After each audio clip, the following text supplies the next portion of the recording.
Hello everyone, how's it going? Dr. Incompetent here, and let's play some Stranded Alien Dawn, shall we? I played Stranded Alien Dawn on PlayStation. It was a free game, I believe, on PlayStation Plus, and I honestly liked the concept of it, but I didn't like the control scheme on console very much, so I only recorded one small episode on the game. It was on sale on PC, and I had always wanted to kind of get into it deeper, but with mouse and keyboard. So I pulled the trigger, and here we go. We're going to start it up for PC for the very first time. Now, I am going to do the tutorials because I forget how to play, and I want to learn the key bindings on PC anyway. And I don't even think I completed these when I played it on Xbox or PlayStation. So let's go ahead and start with the game basics. It looks like some nice souls are just cooking up a meal here next to their devastated starship before they get attacked by these horrifying looking scorpion guys, I guess. Welcome to Stranded Alien Dawn. In this first tutorial, you'll learn how to interact with the unknown environment and set up a simple camp. Hey Hermie, good evening. You will take your first steps into research and crafting as well. Ready to take control over the fate of your survivors and guide them to salvation? Let's get started by mastering the camera controls. Okay, let's do it. Oh my god. Okay, so something exploded. Move the camera around with WASD. Alright, I'll do that. I can use the wheel here. Oh boy, there's some explosions happening. To rotate, okay, with Q and E, and we can zoom in and out. Collecting resources.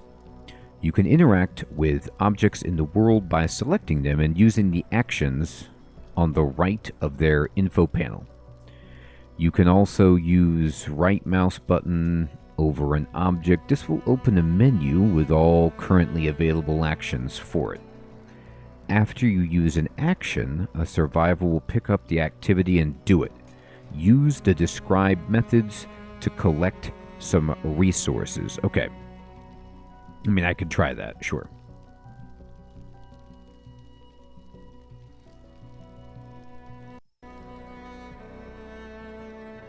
Let's see. I will attempt to collect resources. Why not, right? Alright, so can I select the landing pod? And we're going to scavenge. Get it, people. Here they go. I don't know why. I'm going to very quickly go to the options. The way that the game rotates the camera, yes, invert look and invert rotation. Thank you. Perfect. There we go. That feels better.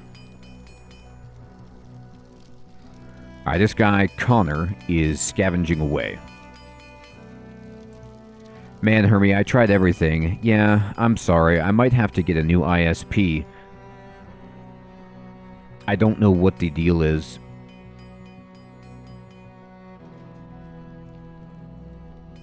Mark a bush for cutting. Alright, I will cut that. Cut it.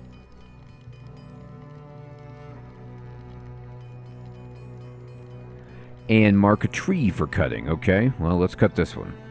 Do it. You can pause the game using the HUD on the upper left or the space key. I'd increase the game speed by using the plus or minus key. Okay. That makes sense. And I need to collect some wood. Alright, so Maki is coming over here to cut the wood. Honestly, I checked my speeds and I thought it was better than yesterday, but I guess not.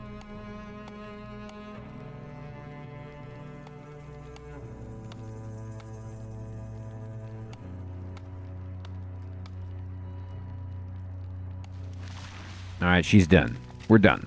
We did it.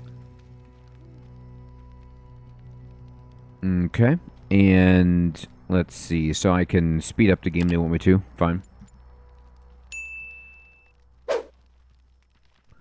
activate the resource bar. You can see all resources that you have collected in the resource bar. Okay? Activate it from the resource overlay in the top right. Yeah, that does seem good. That seems improved. Overlays allow you to customize the UI and the information that you see in the world. It is recommended to keep all of them enabled for the duration of the tutorials, okay? Building a camp. Building a basic camp where your survivors can sleep and work in relative protection from the elements is essential for their survival and well-being.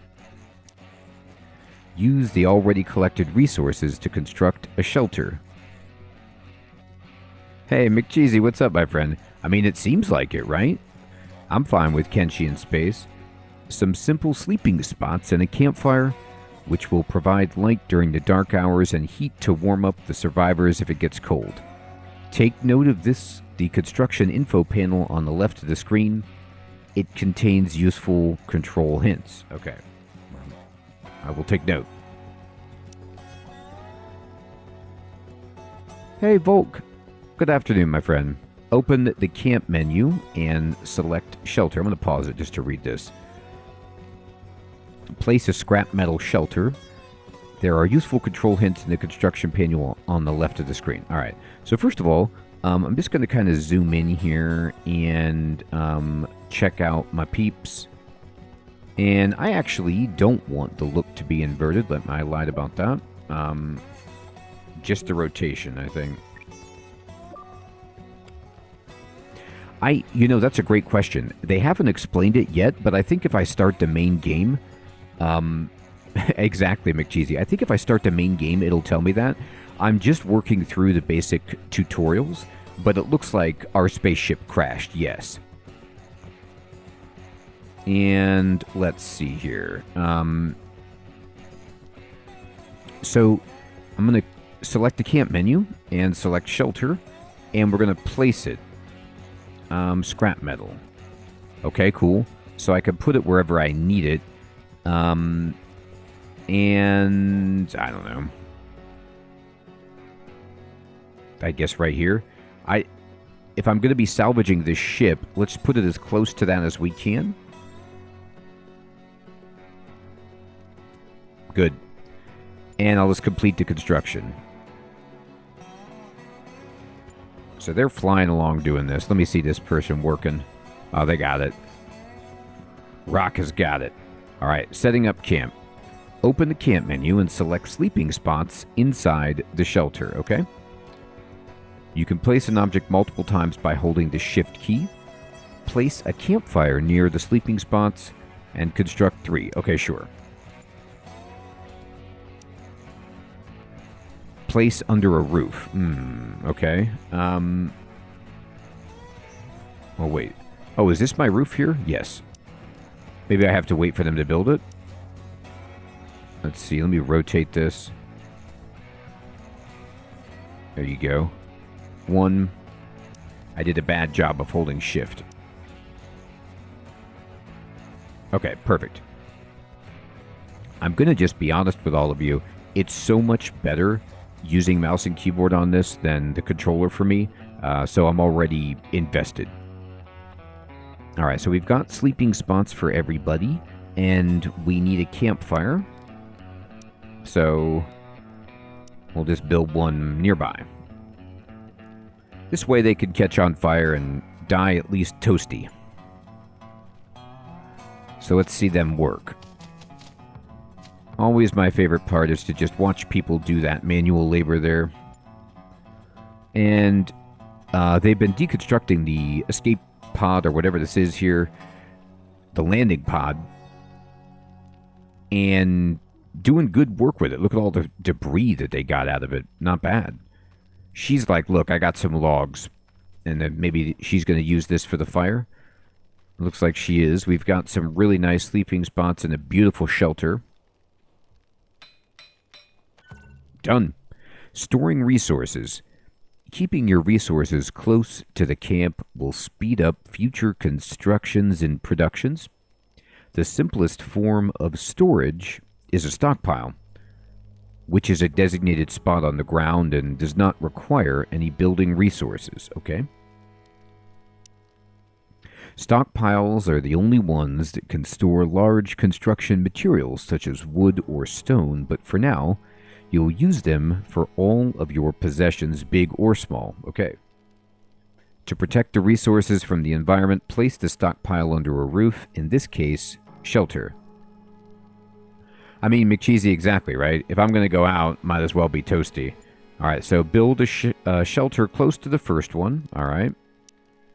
Oh, you could copy existing constructions by selecting them. Let me try this. And using the copy button. Oh, that's very convenient. Okay, great. So yeah, we'll build another one over here, right next door. She just busted out a hammer. She's like, I got this. Let me just hit this thing with a hammer. Or maybe not. No, they need the resources. I'll speed it up. There we go. We're getting some info about sleep and rest. The survivors are only human, exactly, and get tired in the course of the day. Their default work hours end at 2100, so they'll start looking for a meal, relaxation, and going to bed to spend the night. For the purpose of the tutorials, the survivors will regenerate their rest faster than usual, but in normal conditions you can use the night downtime to plan your next day and prepare more activities. Exactly, Hermie. It is, yeah, it's the 3D RimWorld graphics update.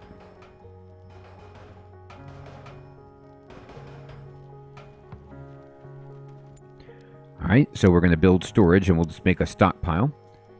And I can drag it. Place a stockpile of 2 tiles on one side under the roof. It is located in the storage menu. Click once to set a starting tile. Then drag until you have 2 tiles and click again to confirm, alright? I guess they only want to make it 2.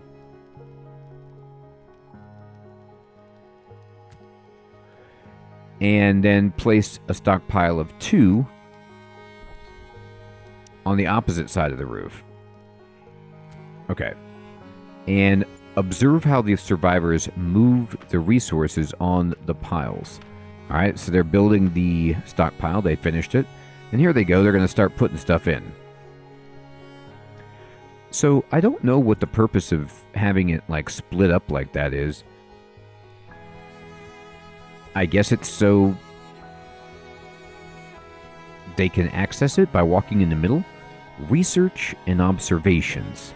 Albeit familiar looking, pretty much everything on this planet is new to your survivors. In order to use the local plants or start some farming yourself, you'll first have to observe them to find out exactly what they are. Biscuit, good evening, my friend. Good to see you. I know. And this one's on sale too, Biscuit. It's diabolical. It really is.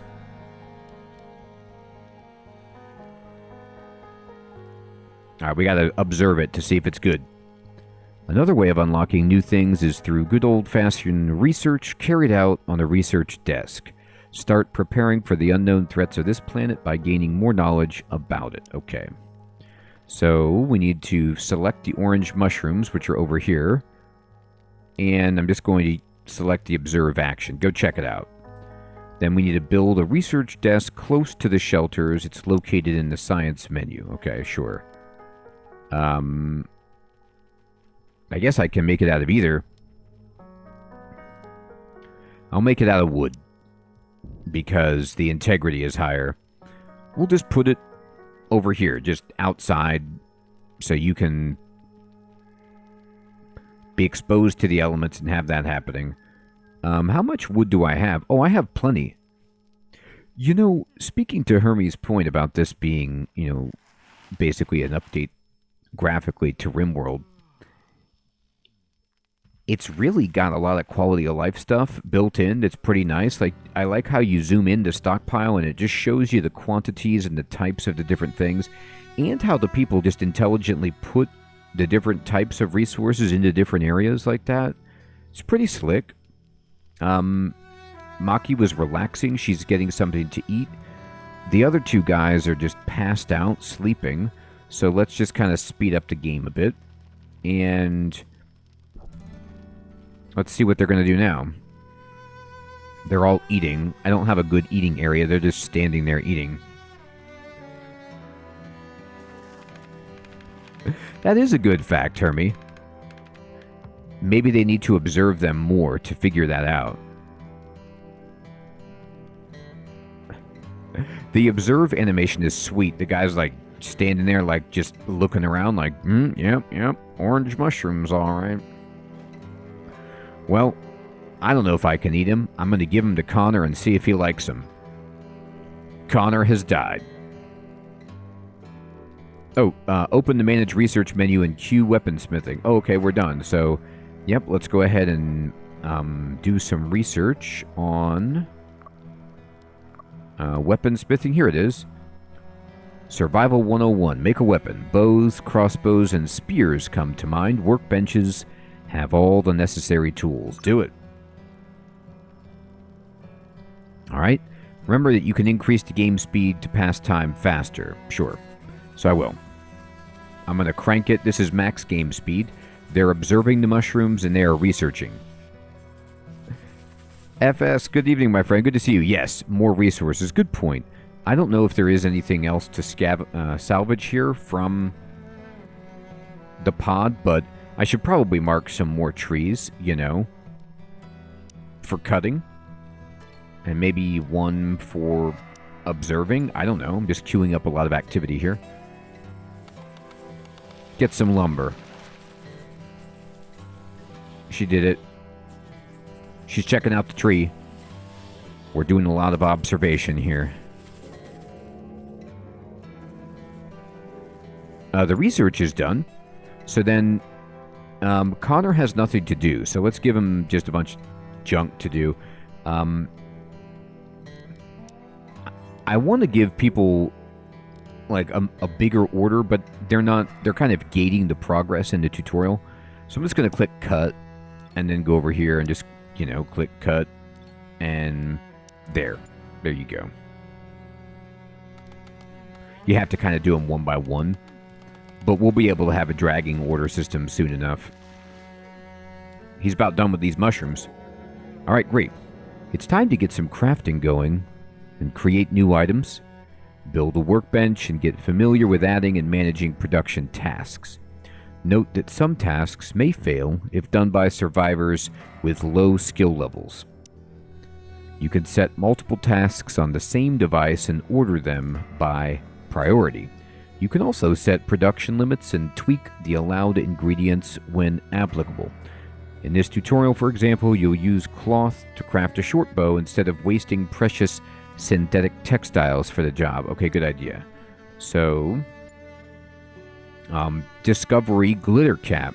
So I guess this is what the mushrooms are. They're called glitter caps, and there's a whole bunch of info here about them, like the growth for the temperature, time to harvest, etc. Okay, you can use the orders menu to mark an area. Okay, now they've given it to me. An area for harvesting instead of selecting them one by one. So I'm going to select harvest, and I'm going to kind of tilt the camera and just, you know, drag this open like that and give people a bunch of orders. And then build a workbench close to the shelters. Oh, I haven't done that right. Production, workbench, wooden. And we'll just kind of make it over here. There. There they go. He's hammering away. Looks amazing. Thank you for your hard work. Oh, Connor's already done. He's like, I'm done. Okay, so I'm going to pause it. Select the workbench and add a healing balm task. All right, craft a healing balm out of glitter caps.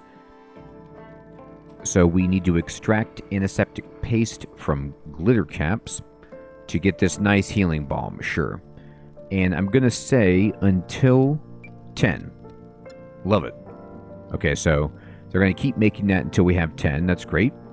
And we also want to add another task.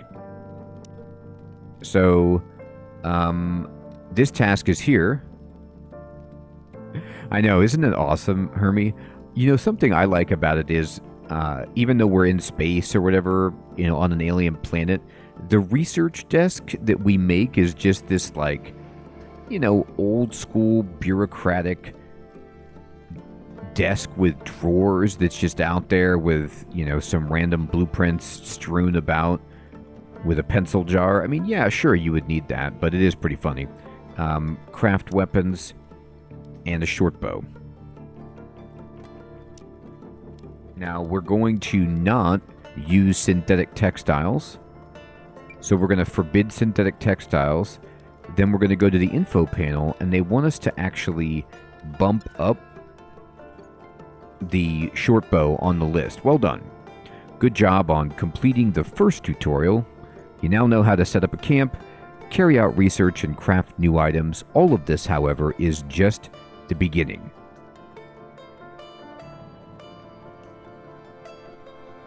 McCheesy, I know. Look, I've got a huge glitter problem. I gotta get out of here. Let's just go someplace else and start again. The first thing we're doing is harvesting glitter. You know, the whole ship was blueprint paper, Hermie. That was the key. Alright, let's move on to the next one, people. Bad news. A survivor, Maki, has gotten sick. But you haven't got the right medicine to treat her, so she's just lying in bed, hoping for treatment that might never come. Boy, that's a tough spot. To top it off, a group of hostile-looking insects have been circling the camp for a while. An attack is surely imminent. That's bad. I like how this is called in a pinch. Indeed. It does, Hermie. It gets everywhere. It's so hard to clean up. Let's deal with the combat situation first. Check the skills of all survivors to find the best one for the job, then equip them with a weapon. Alright, I'm going to pause. Select Raka and open the skills tab over here. And you can check skill levels here. So he is not great at combat at all. And then Maki is not good. Connor is very good. He's interested in combat. He's like, I'm interested in fighting someone to the death. Yeah, allergies are a bummer. Alright, so Connor is selected. We're going to open the inventory tab. Connor's face in the inventory tab is probably the most hilarious thing I've seen in a while. He was not aware that they were taking the photograph for this tab. I love that they have a paper doll, though. I'm going to select the weapon slot, the melee weapon, and give him a spear. Sure. Oh, he's going to get it. Okay, he's going to go pick it up. Oh, no, Look at this. He argued with Raka about the crash's cause. Connor was probably driving the ship, you know, flying it, and Raka was like, it's your fault. He's like, no, it was, the instruments.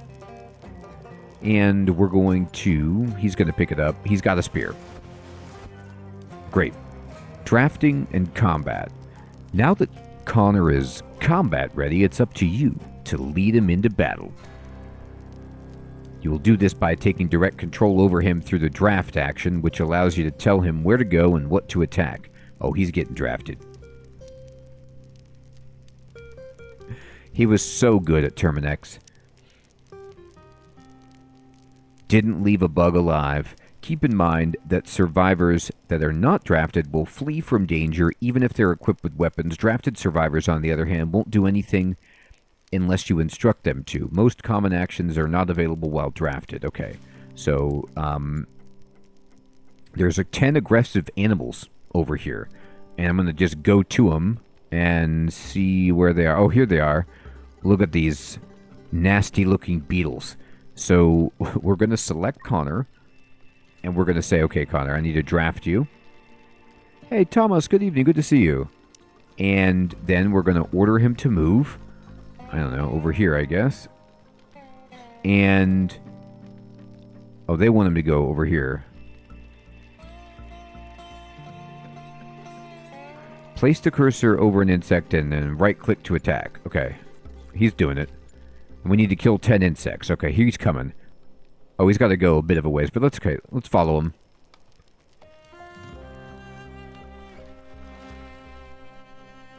Orkin. The Orkin man's going in. Can you imagine if you, by the way, if you called Orkin and they came with a spear? Be unreal. Alright. I mean, these are big bugs, though. They do need a spear. Alright, fight him. Okay. I selected the wrong one. I'm sorry, Connor.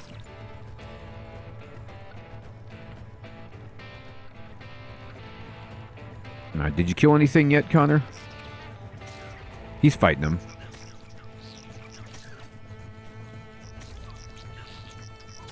Connor's not dead, but he's in bad shape.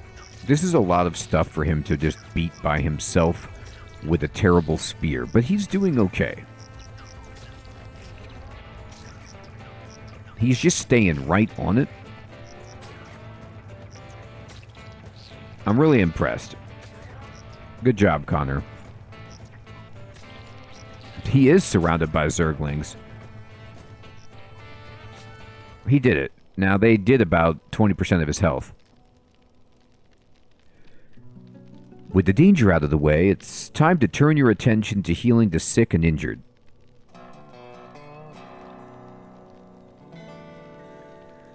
TSG, what's up, my friend? Yeah, it looks like it's a horrible option. It looks like we need to have bows or something instead. So, for the purposes of the tutorial, your fighter Connor has sustained more damage than he would have normally have, causing him to lose consciousness from the pain and to faint. He will be rescued by another survivor and brought to a bed for treatment. Doing great, my friend. Thanks for asking. Inspecting health. While Connor is being rescued, let's inspect his wounds to get more information about their effect and treatments. Then get the sick Maki up from bed to do the actual treatment, as she has the highest healing skill. Okay. Alright, so let me inspect his wounds. Inspect injury. Injured survivors require a bed in which to lie down and be treated. Yep. Oh man, the flamethrower would be awesome. McCheesy, it really is, isn't it? You get brought to the bed, you get healed. Very much, Kenshi. You know what we really need, Hermie, is the nuclear launch detected. That's what we need to tech up to. You can order a survivor to heal themselves through a direct order. Okay. I mean, that seems okay, but I'm going to open the health tab and inspect bitten off flesh or superficial bite for details. Oh my god. Superficial bite. So he didn't get bitten off flesh. It doesn't require medicine. He has -1 movement and +2 pain. Okay. I'm going to select Maki, and I'm going to select use the wait for treatment option. Forbid the survivor from going to bed and awaiting treatment. Alright, so now that you have instructed Maki not to wait for treatment, she'll get up from bed and take on usual activities.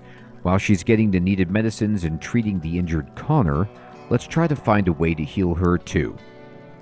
First aid kits. You only have healing balm and bandages, which work for injuries but can't do anything about illnesses. It would take time to research and produce a new medicine, so your hope is to find some first aid kits which contain everything needed to treat almost every health condition. It's time to do some scavenging.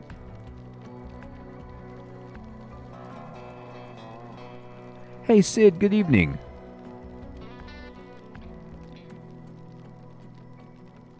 That's right, Hermie. Mace, good evening. Yes, my friend, it seems that it's a little bit better than yesterday, but still not fixed yet, and it's probably going to require me having somebody come to the house and inspect the lines of where my internet comes in. I don't know what the problem is, but I apologize, everyone, about my the stream health. I don't know what... It's not ideal. Alright. You can increase time. You can increase the game speed to pass the time faster. Use the HUD buttons on the upper left or the plus key. The minus key decreases the speed. Okay. So I'm going to just unpause it, and oh, that bug was doing some twitching.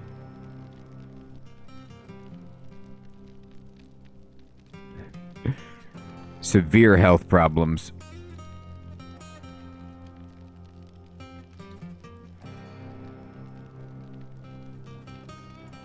That's a good question, Hermie. I need to do that.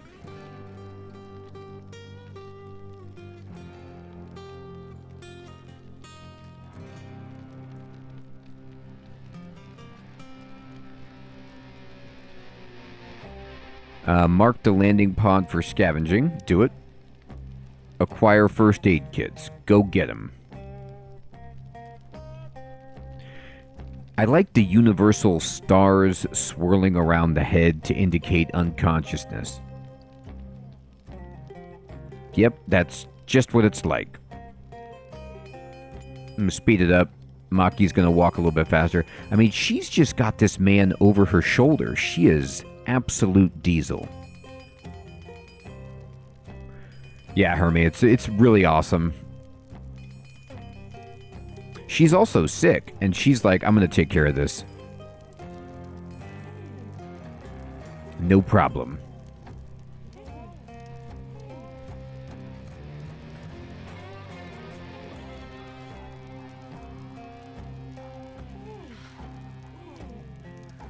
She's healing him. Something's happening. He's still not okay.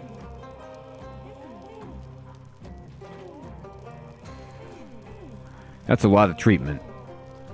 She treated his bite. Okay. Another bite. Man, he's been bitten a lot.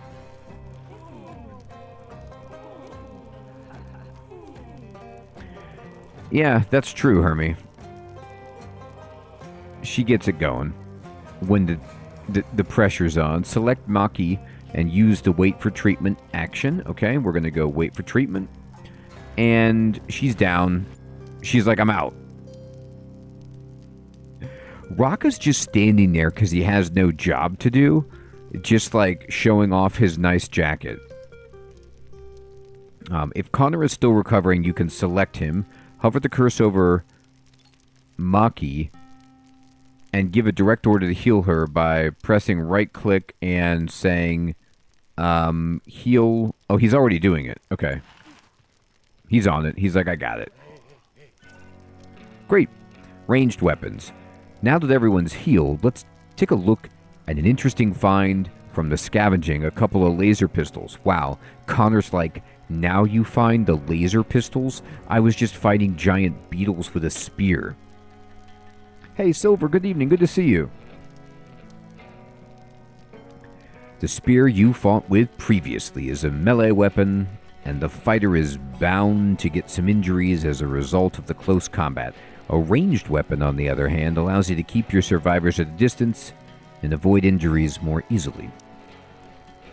Survivors can equip both a melee and a ranged weapon and will switch between the two depending on the distance to their target. Equip the newly found laser pistols and give them a spin against more of the overgrown insects. I love laser pistols. It always makes me feel like XCOM 1. I'm going to slow it down, and I'm going to select Connor, and I'm going to go to the inventory, and I'm going to be like, dude, you got a laser pistol. This is for you. And Raka, you're going to get a pistol as well. There you go. I don't have any melee weapons, but, you know. They got their stuff equipped. I'm going to locate the... Oh, boy. There's a lot of them out there. That's not good. Select both survivors. Select one, then hold the shift key and select the other. Okay. Draft both survivors. Drafting them up. And we're going to go attack. Let's see what happens. I'm going to slow it down. I like watching the combat. Let's just see what this looks like. Alright, they're shooting. Connor, are you shooting? Conman? Siloom, good evening. Good to see you. Oh, he is. There he goes. Bam. Oh, this is the way to fight. Look at this. The insects are coming like one by one. Good. Excellent. All right. The insects aren't fighting anymore, so I'm just going to have my guys go shoot that one. Here they go. I have to say it's really cool that they show you like the range that the characters have with their weapon in this big green circle. Sid, you can craft a bow and arrow. Oh, it says you can control-click the ground so they won't walk past. Oh, thank you. Attack move. Yes, yes, perfect. Thank you. Love it. Here they go. Attack move is a godsend. Thank you for that tip. Oh, we're firing them now. They're going down. Flames. Absolute flames. Okay, we did it. So we're going to the next tutorial on survivor management. Boom. Survivor happiness. Another day in paradise, or, well, not really. You've provided the bare minimum for physical survival, but mental health is equally important. Survivor happiness changes based on the experience, pleasures, and troubles. Monitoring them is a good way to identify problems and get hints about their solutions. The current happiness of each survivor is visualized in blue in the background of their portrait. You'll also see newly acquired pleasures and troubles as floating texts in the world, but your go-to place for anything happiness-related will be the Happiness tab in the info panel of each survivor. Take a look there to see what can be done to improve the conditions in the camp. Okay. I'm going to pause it, and I'm going to select Connor, and I'm going to check out his happiness. It's a good question, Sid. I'm not sure. I'm going to have to look at that to see if they have ammo, or you have to recharge them, or exactly how that works. Heathrun, good evening. Good to see you. So, inspect the 8-on-foot trouble. Tables with chairs. Have you heard of those? So they're upset because they had to eat standing up. Look, it's a walking taco. What do you want? So we need to get some eating accommodations. Place a large wooden or stone table near a shelter. It's located in the furniture menu, and place chairs around it. Okay. So it just needs to be near a shelter. So this is where they sleep. And we can just go ahead and, put a wooden table back here so people can chow down. And then we're going to put one chair anyway. Oh, I need to put more chairs. Furniture, chair, wooden, shift, and then let me rotate this. Perfect. Do it. Build a picnic bench. Now, building it all the way up to the wall of the shelter was a bad idea because now people can't eat on the other side. But I only have 3 people, so I'm not exceedingly worried about it.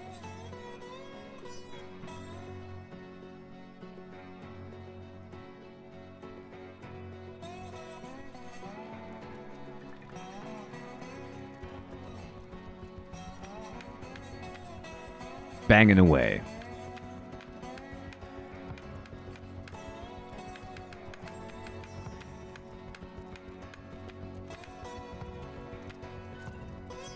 Cooking. Now the survivors have a place to eat, but the available emergency rations are not exactly appetizing and won't make anyone happier. Luckily, there's a little something called cooking that can help with that. Yeah, a little something. One trick is to cook the rations to bring out their flavor, but you can also prepare dishes with local ingredients. Oh yeah, farm to table, baby. Keep in mind that emergency rations in their original state will last for a very long time, and it's a good idea to save them as a last resort and cook them only if nothing else is advisable. Fair enough. All right. So we're going to select the stockpile and inspect the emergency rations. So they're here. And emergency rations are right here.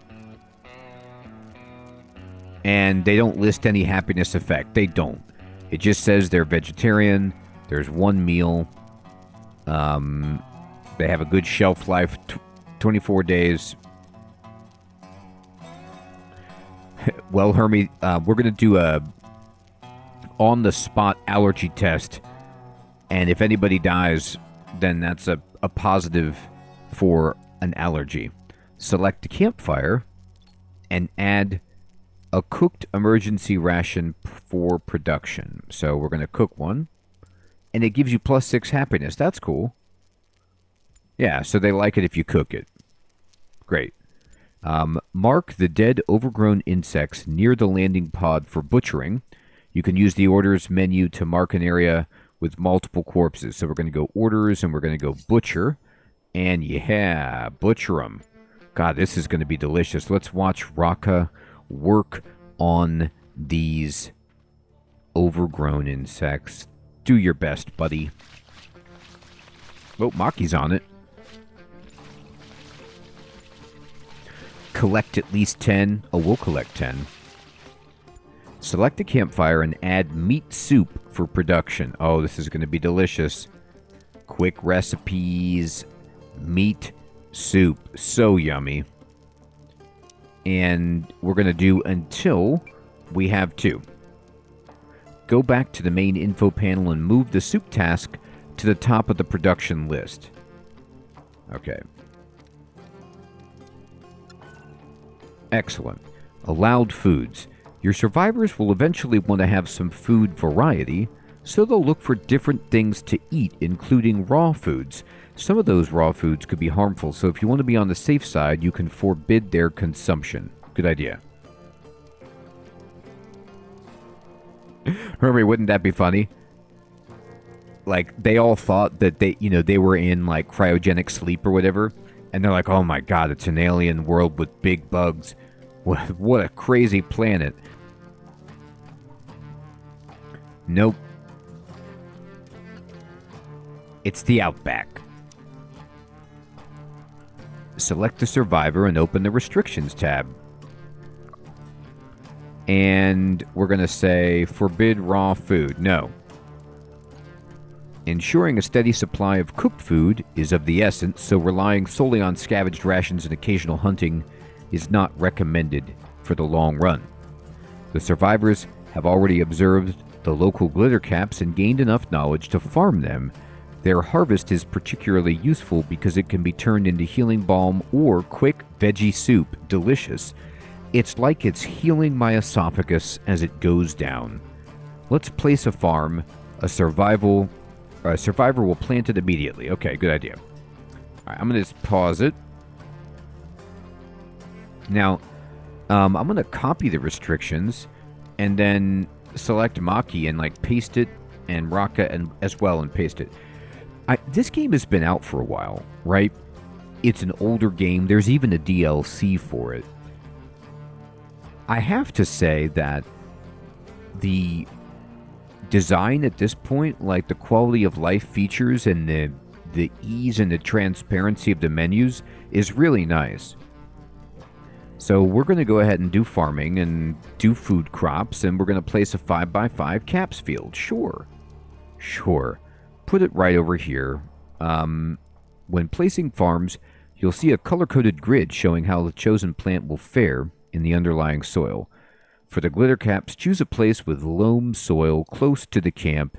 It will ensure the best growth conditions. So this is loam soil, and you see the green. So we're going to go 5x5. This is really close to camp, but that's okay. Wow, I like how they cut the grass.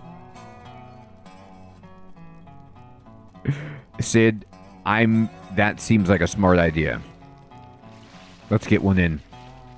McCheesy, the wombats are going to make some good stew, though, right? The dingoes are what we got to watch out for. Look at her just planting away. All right, great. Have a survivor selected. Give them a direct order to cut. All right. While the survivor is selected, place the cursor over a small broadleaf tree and just tell them to cut it. Yeah, go cut it. Managing the activities.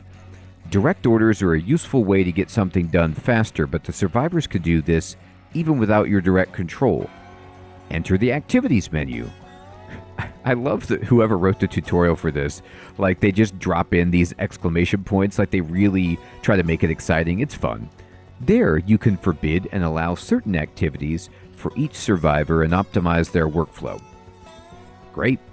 You can also turn off the simple priorities and assign a priority number from 1 highest to 5 lowest for each activity. Okay, so I gotta remember, this is the opposite of mind over magic and how I normally think of things, which is 1 is top priority and 5 is low priority, but in mind over magic, 5 is top. Activities are then chosen and performed by the survivors from left to right, so if there are several with the same priority, yep.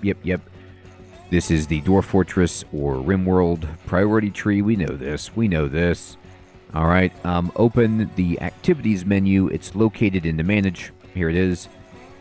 Activities, and forbid the cook activity for the survivor with the lowest cooking skill. Okay, so cook. It's right here, and it's Raka who's the worst cook. Stay away from the cook pot. I hope so, Hermie. My God, Raka, what you make tastes horrible. Turn off the simple priorities. Okay. Oh, I see. So it's not just a check mark. We can really amp it up. Set the harvest and plant activities to 1 for the survivor with the highest farming skill. Okay, so I'm going to go to farming and, harvest. Here we go. Harvest. Let's see. Maki is really good at it, so we're going to go 1 and plant Maki. Providing relaxation. Closely related to happiness is the relaxation that the survivors experience or don't. You can monitor that in the main tab of their info panels and get hints about it from the troubles and pleasures in the happiness tab. Survivors will relax in their free time by taking a walk through dangerous mushroom fields or simply sitting for a while. Eventually, however, these simple relaxations won't be satisfying enough, and you'll have to provide them with an iPhone. The survivors have already observed a peculiar purple plant which may give you the needed material for a new fun device. Drugs. I mean, a punching pole. A punching pole. You know, these simple activities that you're giving me, like walking around and observing nature, it's just not enough to satisfy my need for violence. Can you make something that I can just punch many times over and over? Yes, I can. All right. Oh, it's called skin bark. That's upsetting. Sure, I'll harvest some.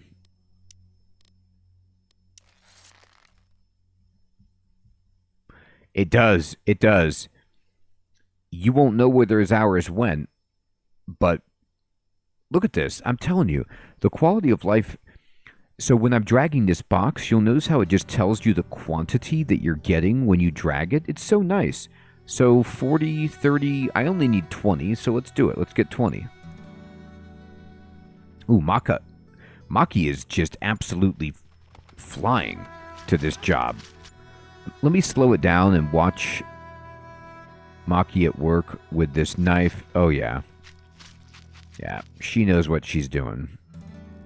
She did it. Select the workbench and add veggie leather for production, okay? Veggie leather it is. Craft at least 20. All right, so do until you have 20.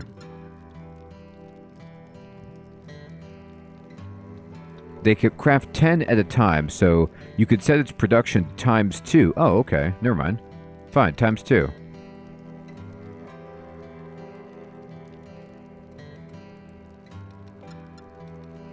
There you go. Pay close attention to the output amounts of the recipes and tweak the production settings accordingly. All right, there they go. All right, so wait. You don't have anything to do? All right, I know it's just a tutorial and I don't need anything, but here you go. Oh, I can't give you the cut skill. Is there anything to butcher? Yeah, go butcher that. And then, I don't know, go harvest that. Somebody do something else. I'm giving you jobs. Make it happen. There you go. You're doing great. Oh, what's wrong with you? Why are you scratching your head? Are you okay?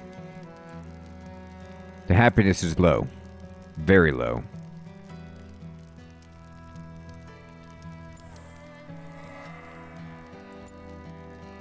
Uh-oh, fail. Ingredients lost. You blew it. Alright, Raka, I need to get them jobs. They're just sitting here being creepy. Go ahead and get some more of these mushrooms. Get a bunch. Just do something. It'll help make you happy.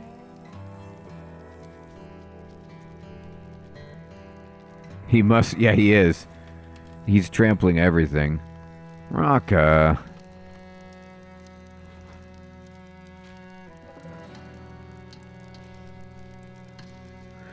Hey, Raka, come do this. Make the leather. Alright, well, somebody made some good food anyway. And we've got a nice little table to eat it at. Get your act together.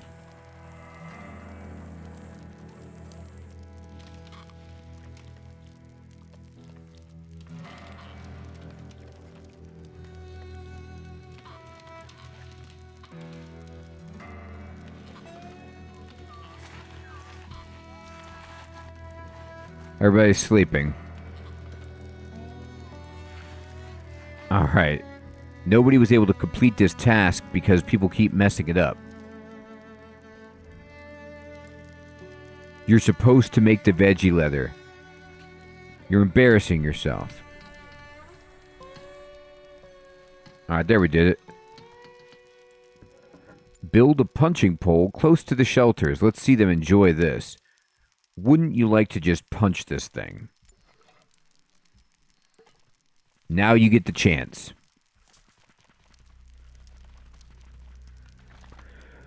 Boy, this thing feels just like one of those mushrooms. Managing the schedule. Having the means to relax doesn't always mean that the survivors will have the time to. Depending on the activities and orders that you've set for them, they may only have the time to grab a bite and go to sleep. This is where the schedule menu comes into play. There, you could customize the daily timetable of every survivor and allocate dedicated relaxation hours. If you see the need to do so, don't be afraid to experiment with different combinations to find the one that works best for your current situation. Alright, I will. I'm going to open this, and we're going to go to schedule. And I'm going to give you a little bit of relaxation time before sleep. Great. You now know how to monitor the happiness of your survivors and provide solutions to their troubles. Excellent. Getting used to the schedule and activities menu will be of great help to manage the workflow and get things done the way you want to. Yes, it will. Like this guy punching that. You can expand your knowledge of the game even further by continuing with the defenses tutorial. Let's go. We need to fortify the camp. Let's fortify it. The more you expand your base and progress in the game, the more the local fauna will take an interest in you. Animal attacks will intensify in numbers and bring new foes and challenges to overcome. It is time to fortify your base and take control over the flow of battle by guiding your enemies into the routes and traps you've prepared for them. Great. Let's embarrass the enemy. This tutorial will give you an example of base defenses, but don't be shy to experiment with your own layouts afterward. Yeah, there are, Sid. I think the default visibility must have them off. Oh, it looks like it's right up here, actually. Let's observe that. So, I can't. It's not letting me do it in the tutorial, but yeah, there are roofs.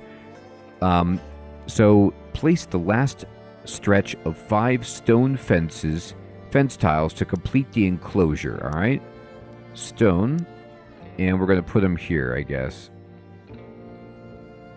There we go. Place a fence gate on the stone fence. Position the gate so that its doors are pointing outward. This will facilitate future constructions inside the fenced-off area. Okay. Fence gate.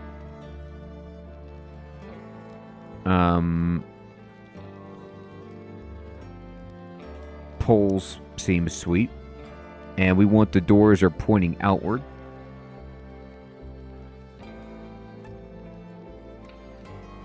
Okay, McCheesy, you too, my friend. Thanks for stopping in. We're going to click on that. There we go. And let's see them do it. Look at this. They have a huge resource shed here, and they have a nice little archery target. They've got a multi-plant garden rolling. Are these outhouses?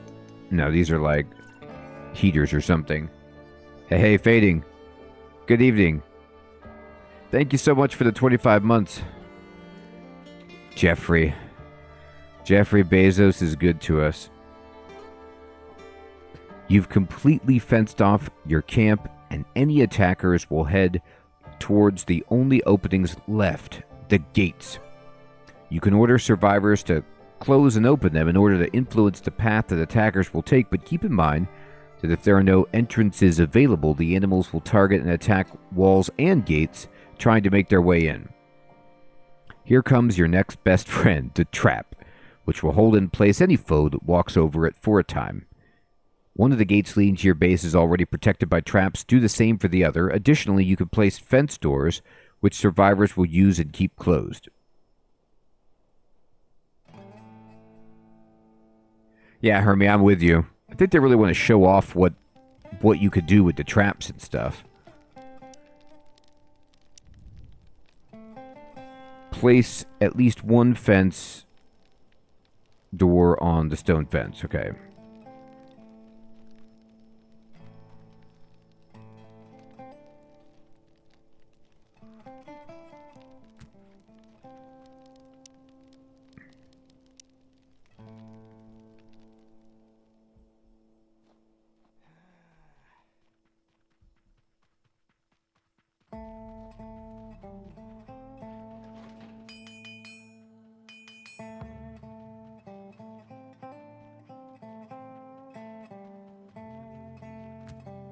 There we go.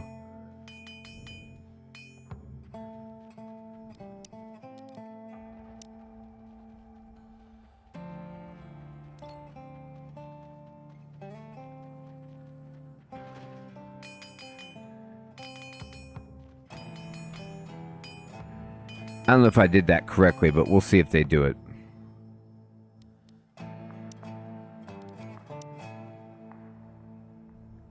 Oh, I need to select something. Here you go. Put it here.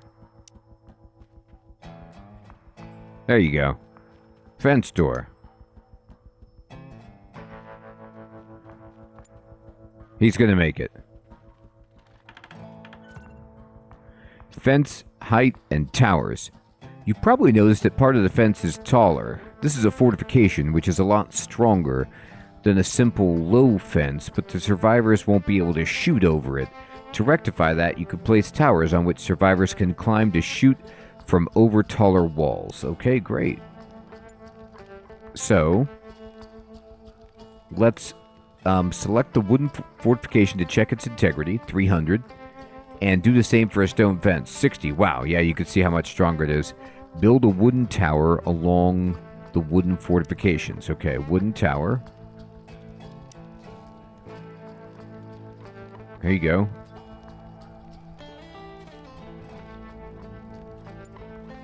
Build it. Risk everything, Connor. Man, he hammers like a machine gun. Oh, Hermie, we got what you were looking for, flamethrowers. The last piece of defense that you'll get acquainted with at this time is the flamethrower. It's an automated contraption which uses liquid fuel to shoot a cone of fire when triggered by an animal in front of it. It works great in combination with the traps, which will immobilize the attackers while the flamethrower is roasting them. Take a look at how the existing flamethrower is placed near the wooden gate, and build another one near the fence gate. I will. Keep in mind that the flame could harm survivors as well, so keep them out of its way during combat. Normally, the flamethrowers won't get triggered by survivors, so they'll be safe for the rest of time. It only gets triggered by survivors around 15 to 20% of the time they walk through the door. No problem.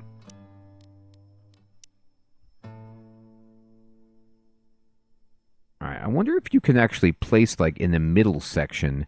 It doesn't really look like you can. You can just place here or here. You mean the access... Oh, I have to put it really far back. Okay. Alright, I guess. Here you go. Yeah, this is what I'm talking about.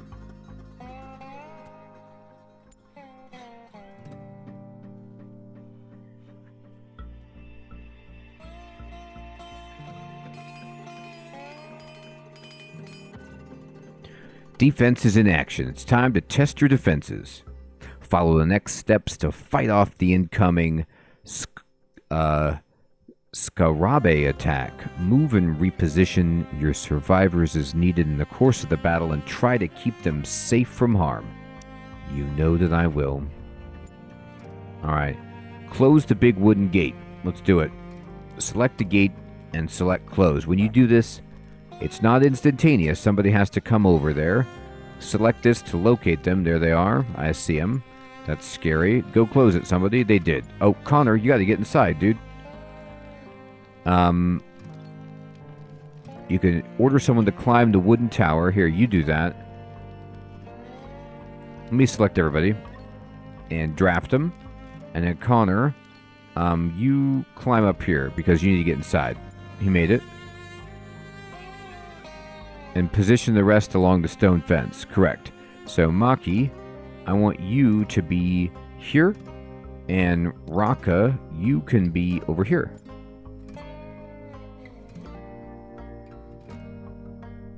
Wait until the attack commences. We will.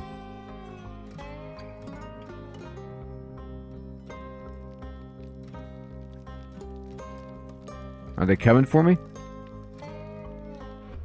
Here they come. Let's see this. Alright, I'm going to slow it down. Well, no, I'll speed it up. And then, as soon as we start fighting, I'm going to slow it. Here we go.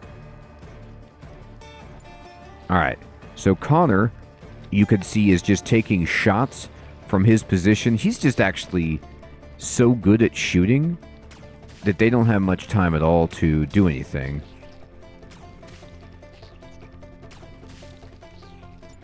It might happen, Hermie. Raka is not to be trusted.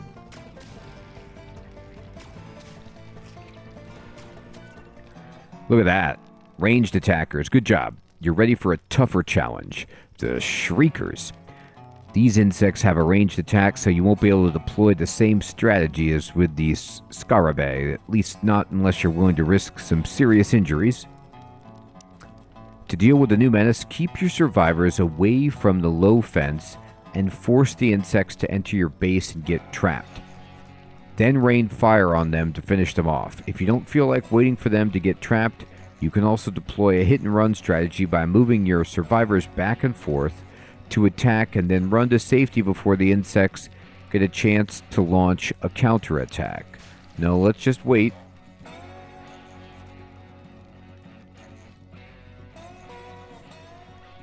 Close the fence gate and open the wooden gate. Okay. So let's close this. And let's open this.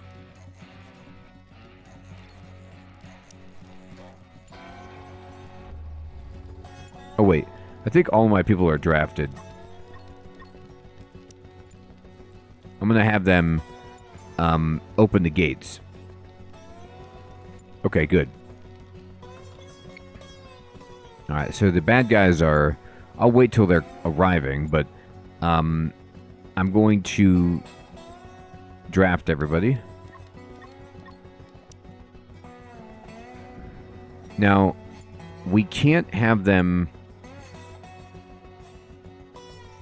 by the low gate. They have to be far enough in that the enemies want to try to come inside. I think this is what they were asking me to do. Here they come.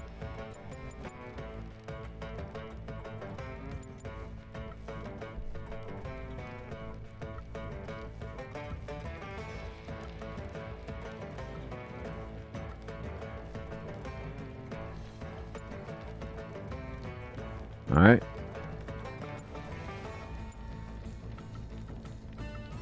Let's watch the fun. Uh-oh. No, I gotta go even further inside. Okay, here they come. Alright. Trapped. Trapped. Trapped. Flames.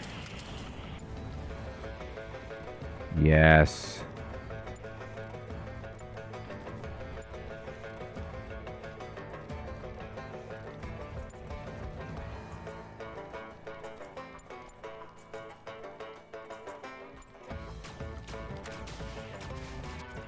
Did it. You now know how to fortify and defend your base against melee and ranged attackers. Use this new knowledge to find your own combat playstyle and favorite fortification. I'm going to give you a tip. It heavily involves flamethrowers. The next tutorial, Rooms and Temperature, will teach you all about constructing rooms, managing light and temperature, and providing proper storage conditions for your resources. Let's do it.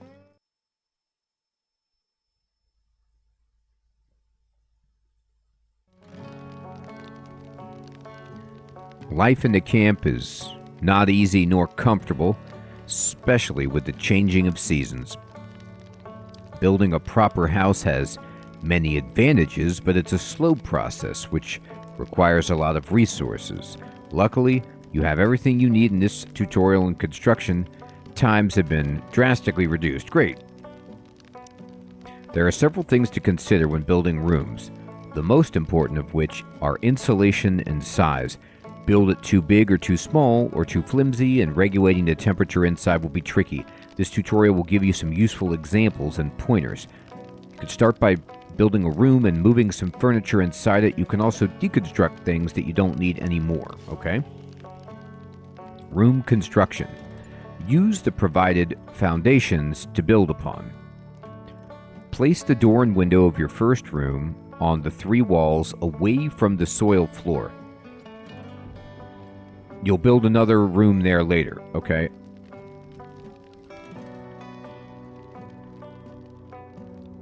So, away from the soil floor. All right, so this is housing, room, wood.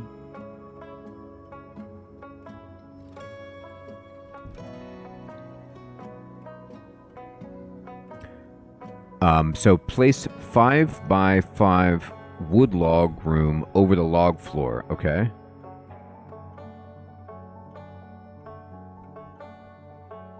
This looks good. Okay, great. And then they want me to put a door down. Let's put it near the stuff so people can get in easily. And a window. Sure. You can have a window. Why wouldn't you? Why would I not let you have a window? It's not like I'm a horrible monster, okay, who doesn't let people have... Fine. You can have your window. There you go. Alright, so let's watch them build. Here they go. They're putting in the stuff.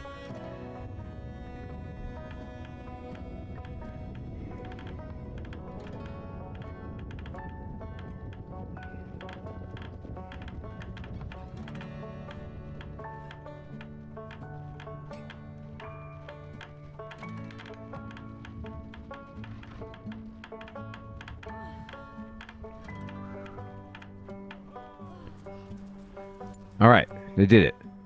Select the metal bed and move it inside the room. Alright, I'm going to select this and we're going to move it. And I'll put it inside the room. Select it and use the copy action to make more beds like it. Yeah, make some more. There you go. Do it, people. Deconstruct the sleeping spots. Okay, sure, yeah, we can do that. Get him out of here.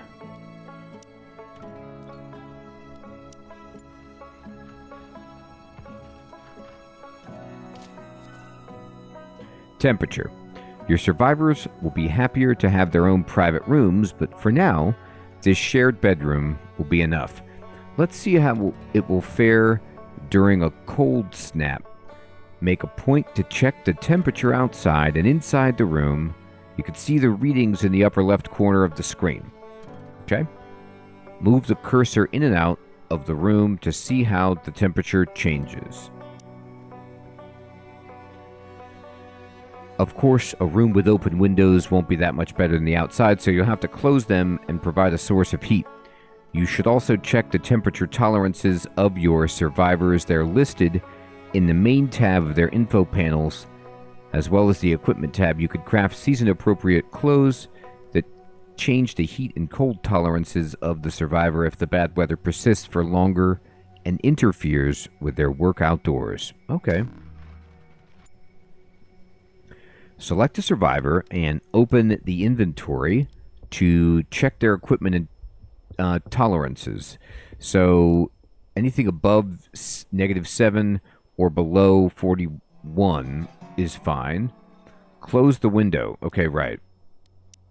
And build a heating stove inside the room. Okay. And we'll just put it right over here. Great. All right, let's do that. So here they go. Man, they're crushing it.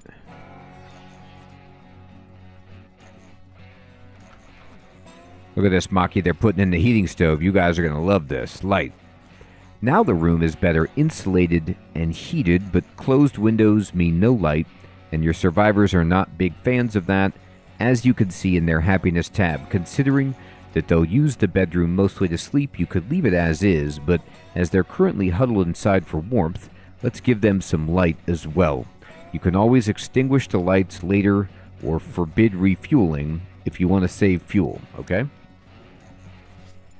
Build at least one torch or oil lamp inside the room. So we're going to build an oil lamp right there.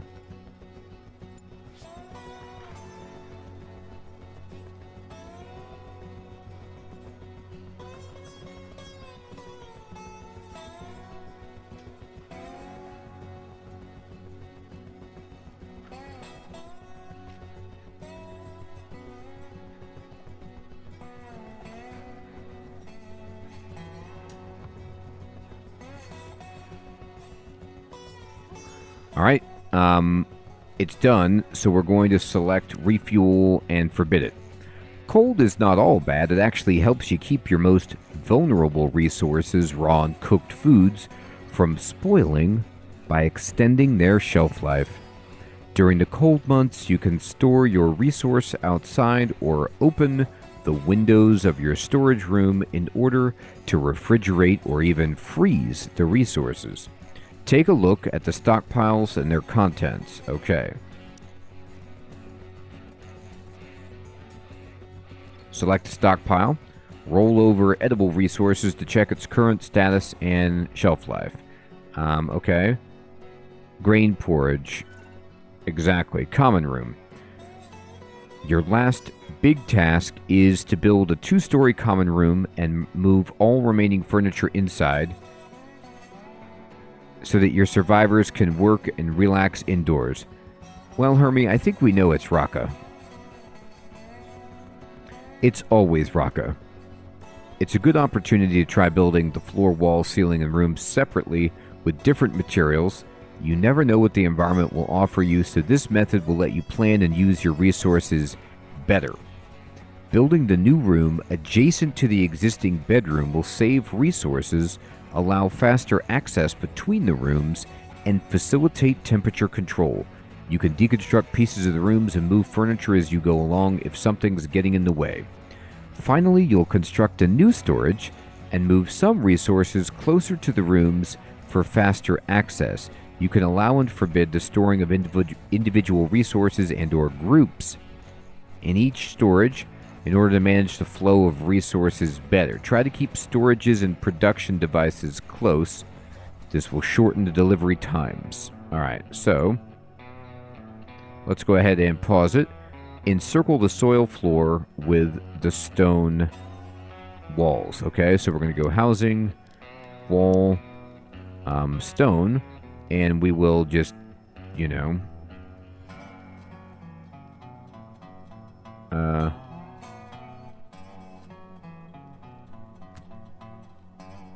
oh, this builds differently than the other one that I was able to just drag out, but maybe it's because this guy's in the way. Place a soil ceiling over the soil floor. Huh.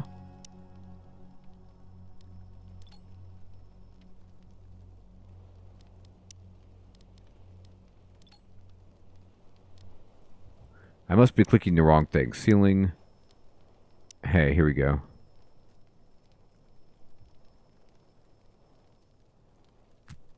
Okay. Place a doorway connecting it to the bedroom. Indeed.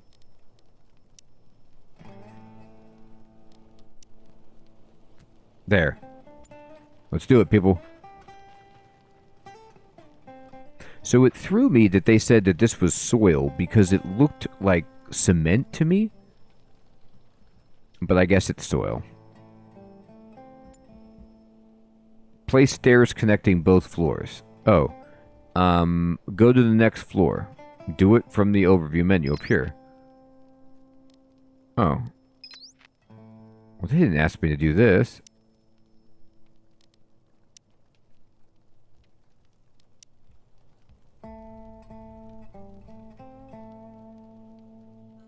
It really does. Happy good evening. It sounds real bad.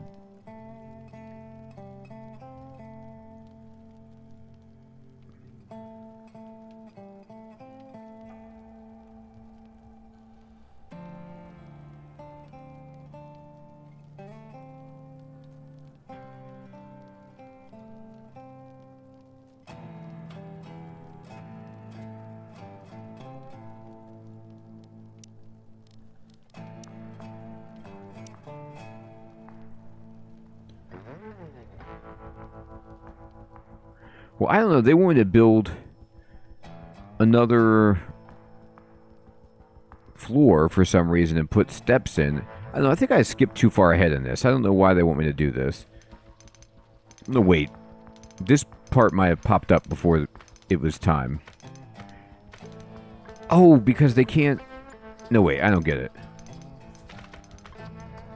I know. Can we, Hermie? Nope. We got dirt floor.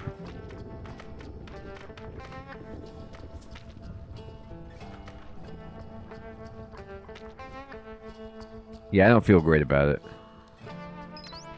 Okay. No, this is what they want me to do.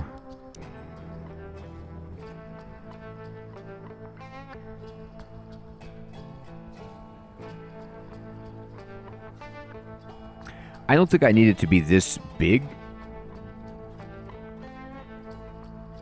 Maybe they want it to be like that. To make a separate room. Deactivate the room's overlay. This way you'll be able to see the progress on the roof construction. Oh, okay. This is what you were talking about before. You could click this to show or hide the roof, Sid.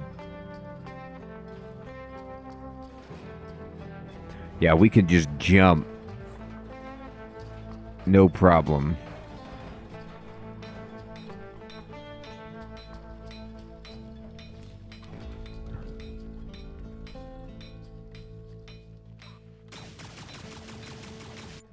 Though he's just shooting target practice. That scared me.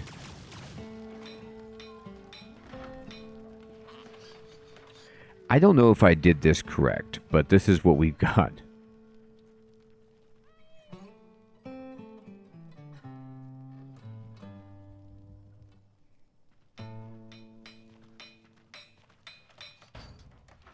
There they go. Now, they did want me to build a closer stockpile. I have not done that yet. I'm just building this room that they've asked me to build. This connection looks a little strange, but I'm just going to trust them that it works.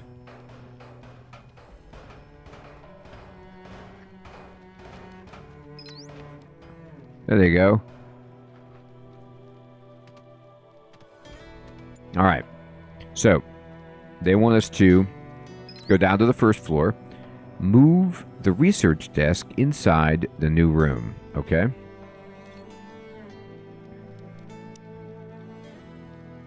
Sure.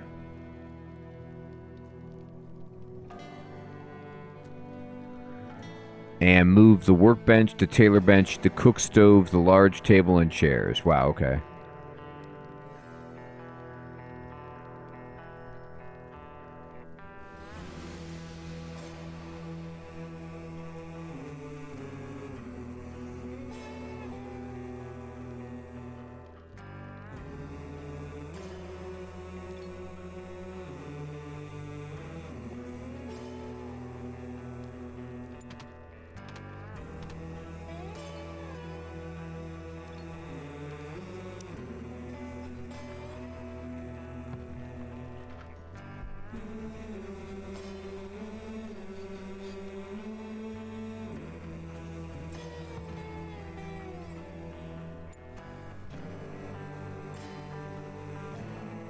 We're going to go cook table.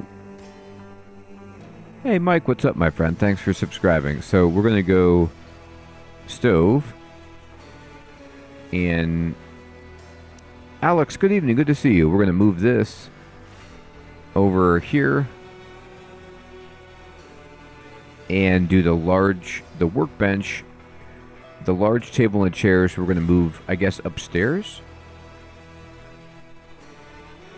Unless I could somehow fit everything in here, but why not just go upstairs and make this the dining room?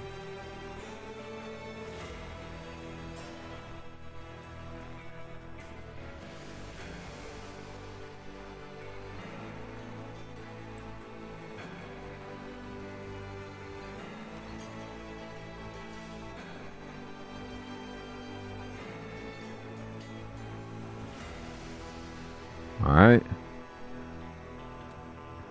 There we go.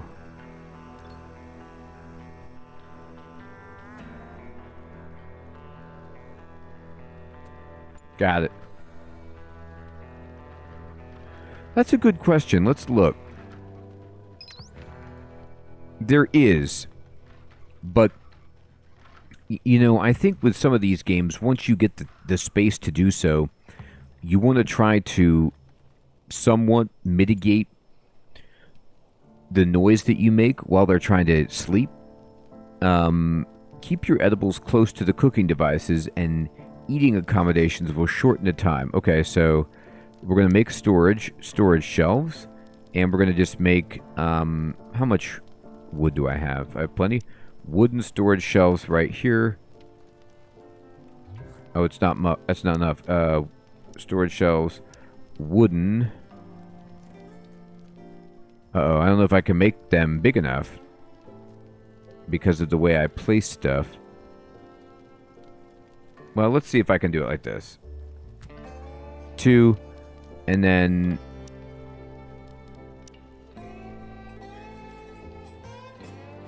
There. That's not going to count, I don't think. I'm going to have to put the storage shelves in the other room. Or upstairs, I guess. Oh, no, that counted. Thank goodness. Okay. Select the shelves and open the restrictions tab. Oh, this was 3. Okay, great. Deselect all groups except raw food and cooked meals. So, deselect all and then raw food, cooked meals. Great.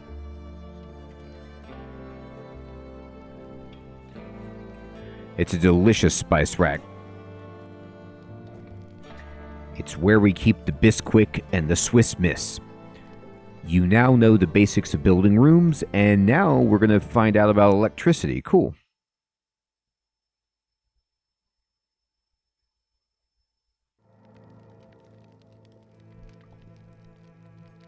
It's time to take things to the next level and learn how to set up electric grids. Electricity will improve the life of your survivors in many ways. It can provide better sources of light and heat as well as precise temperature control. It will also power up new devices and defenses. Let's start by building a freezer to keep your resources fresh regardless of the season and outside temperatures. You're powered with electricity from a solar panel and connect the 2 of them with the help of a power pole. Alright, let's do it. I'm going to pause it. Place a freezer in the bigger room, okay? So we're going to go storage, we're going to go freezer, and the bigger room. I mean, this room looks big.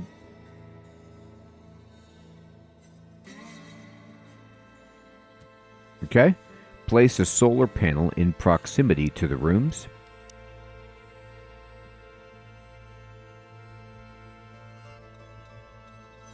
Okay. Place a power pole between the room and the solar panel to connect them.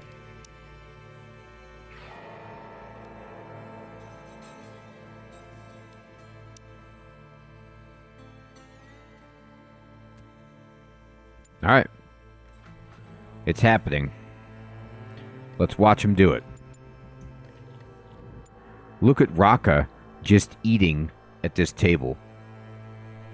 I mean, he's facing out at this window looking at their crops. It's actually pretty nice. Honestly, the game looks great.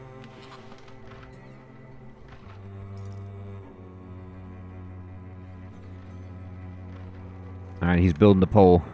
Did it. Blowtorching it. Now this unbelievable freezer is unpowered. Got it. Edit the storage shelves restriction. Forbid raw food and cooked meals so they get moved into the freezer. Okay. So, like that.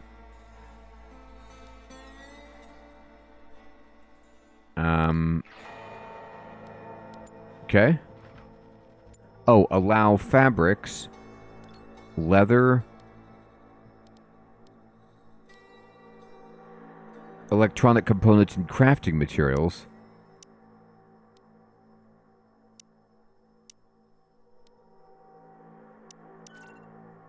There we go. Clean energy is all good, but producers such as the solar panel and wind turbine rely on the weather and natural cycles, so they won't be working all the time. You can deal with that by storing the excess in a battery and using it when the producers are not operational. You'll be able to tell a battery's charge at a glance from the light indicators on its top. Okay. So they want us to build a wind turbine, which sounds great. And I don't know, I'll just put it right here. And a battery.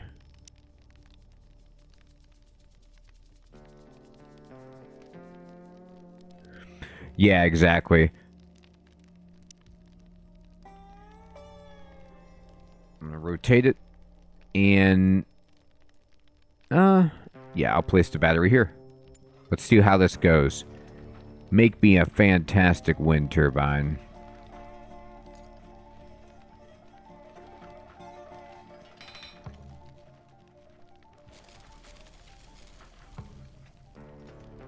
Make sure that the battery and wind turbine are operational. If they're too far from the existing grid, build more poles to connect them, okay?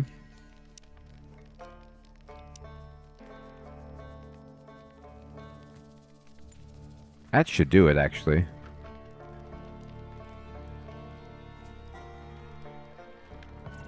Done. Battery sensor. Sometimes the stored electricity will not be enough to cover the downtime of the producers. In such cases, you can automatically activate other producers to help make up the difference and make sure the batteries won't be dried out. Alright, in the next scenario, we'll build a diesel generator which uses up liquid fuel while producing electricity. As you may want to use this resource sparingly, it will be beneficial to turn the generator on only when the stored electricity is below a certain threshold. You could do this by setting up a low battery sensor. Alright, so we're going to place a diesel generator. We'll just put it wherever we want. This is fine, it's close enough to the grid. And a battery sensor.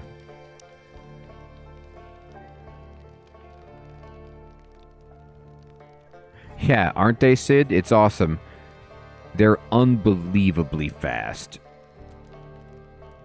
Alright, we're going to set all this up. Complete all constructions. Sure, we could do that.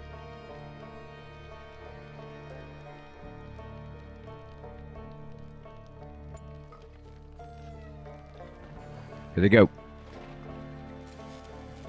Bam. Diesel generator. Bam. Select the diesel generator and set its control circuit to 2. Alright.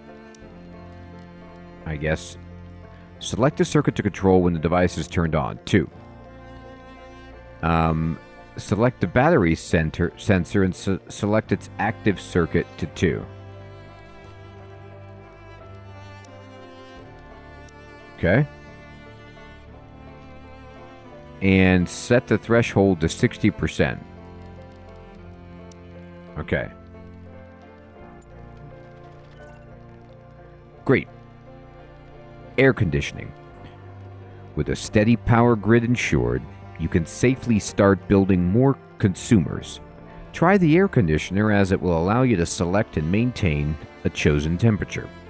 Take note that if there is a big temperature difference between the outside and the one selected for the AC, it may not be able to make up for it, especially if it's placed in a bigger room. In such cases, you can build more AC units and get them to work together toward the same temperature goal. Alright, we need to build an air conditioner in the room's wall. Okay, so, I don't know, I'm just going to build it here. And oh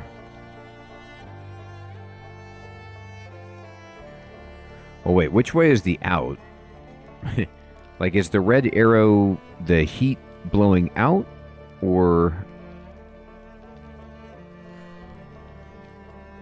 I mean, that looks like the inside and this looks like the outside, but I could be wrong. Let's just figure it out.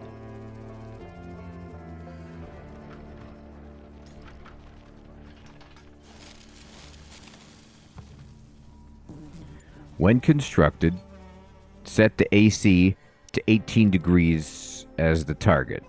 Okay. Motion sensor. Smart devices are pretty nifty, right? They are. Pay close attention to their descriptions and you'll be a master of automation in no time. Speaking of which, let's try the motion sensor out. It will detect hostile movement in a wide circular range and activate connected devices and defenses. Nice. In the next steps, you'll connect a motion sensor to an automated turret to prevent it from using electricity when there's no enemies in sight. Very clever. I know, Sid. there's like, okay, we have this log cabin that we built. Let's just go ahead and slide in this air conditioning unit and the plasma screen TV. All right, place a machine gun turret near the entrance. Okay, absolutely.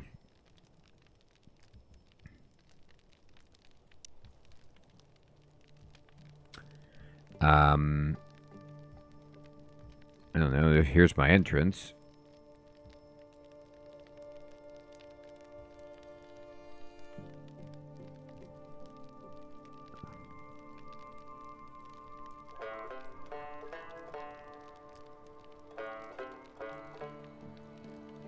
Here.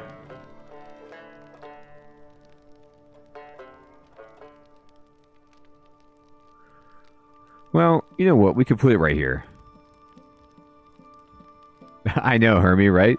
Nick Man, good morning. Place a motion sensor near the base's entrance. Oh, we got a flamethrower too, Nick Man.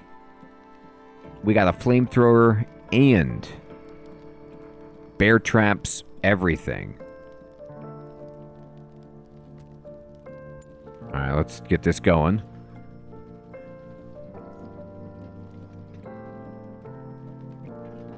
Alright, I might need to put some power over here.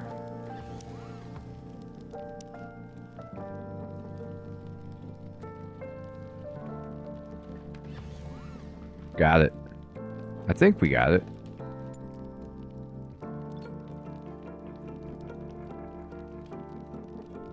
Maybe... Actually, maybe this is too far away from the pole.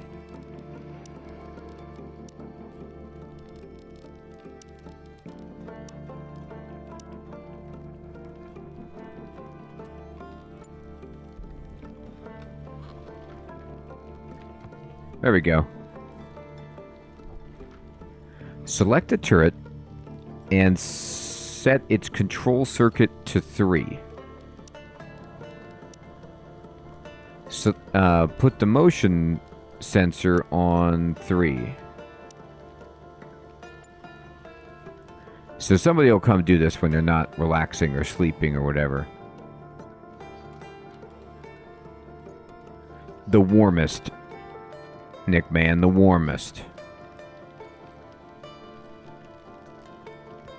Come on in. Enjoy our hospitality.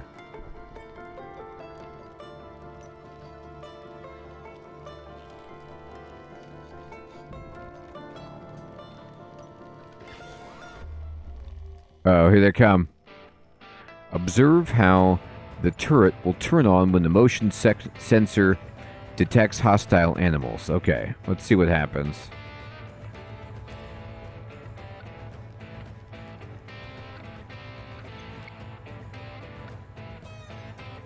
Here they come.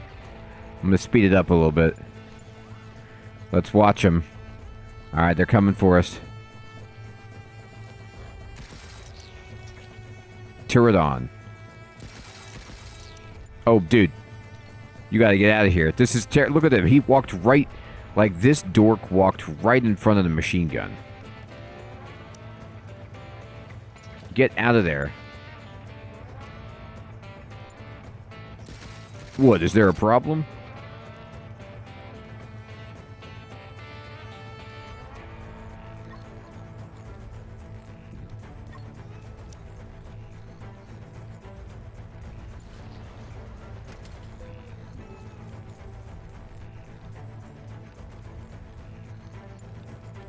I'm actually going to put Connor up here.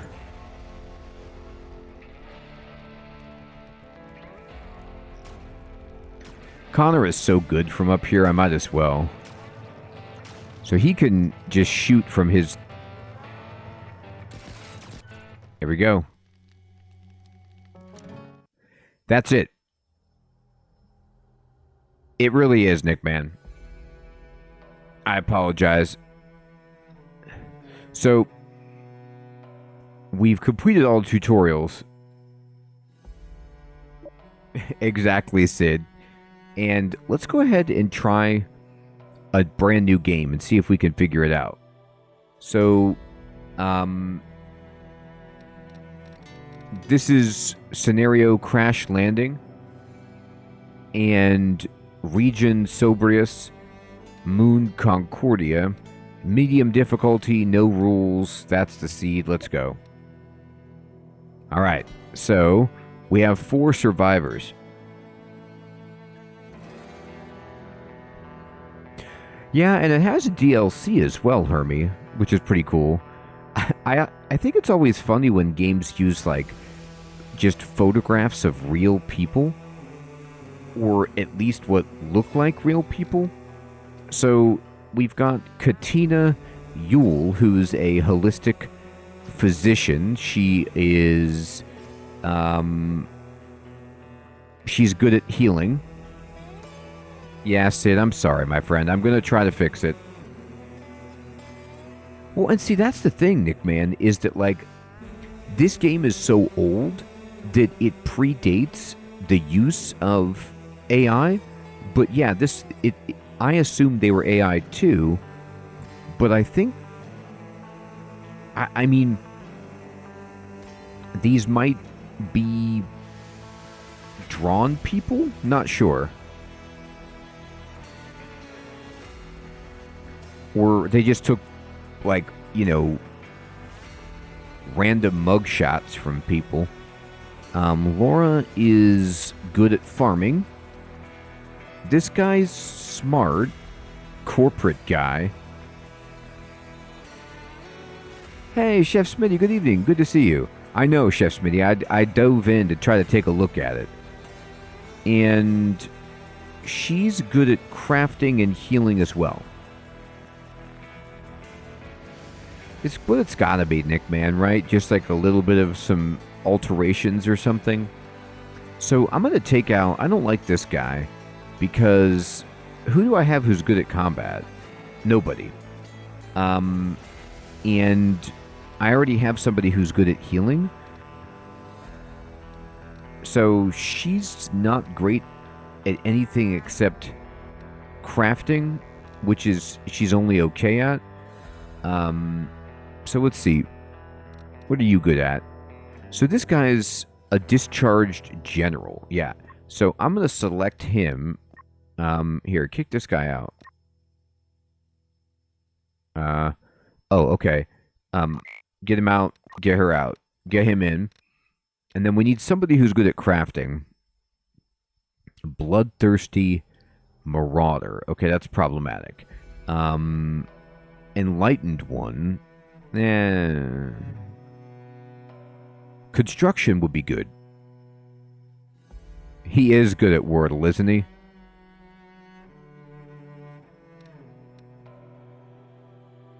Here we go. This guy's a carpenter. So Grayson Volk is good at construction and crafting, and he's pretty smart. So that seems good. We already had Connor, who probably has killed at least 400 people. She's really good at crafting. She's a DIY guru. Yeah, I work at HGTV, and they asked me to just go to this alien planet. I'm going to take this guy, and we're going to roll. Unless there's somebody else who's incapable of cooking. That's sweet.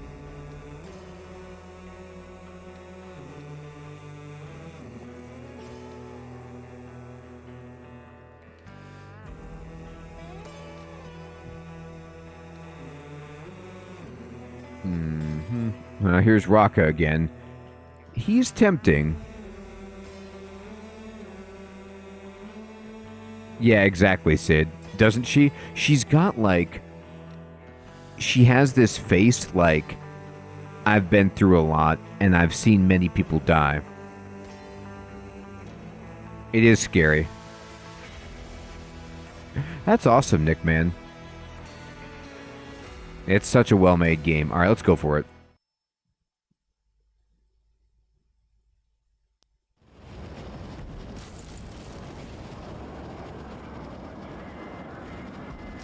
Well, Hermie, here's the story. So you can see our ship. It's not doing well.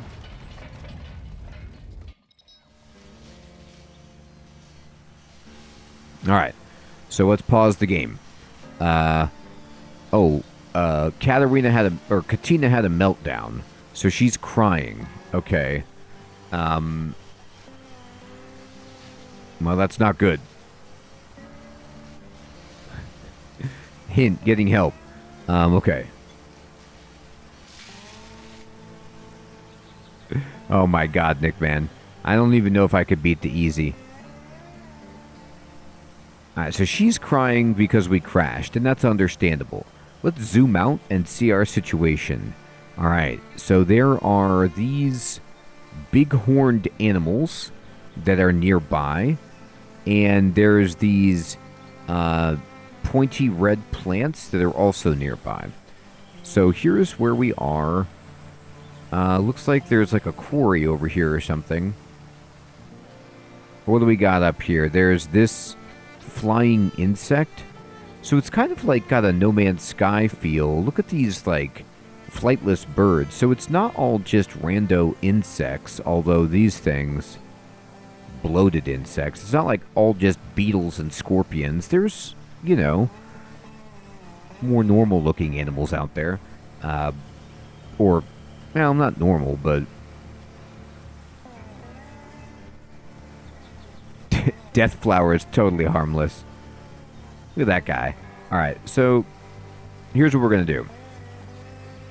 We need to get it going right away. I hope these flames don't mean anything, but let's get some stuff together.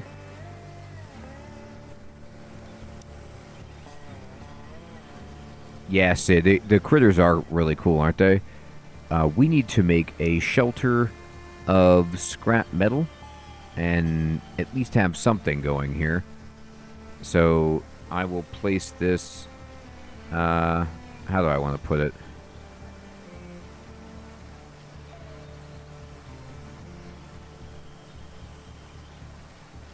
I guess we'll put it right here. And we're going to put another one over here.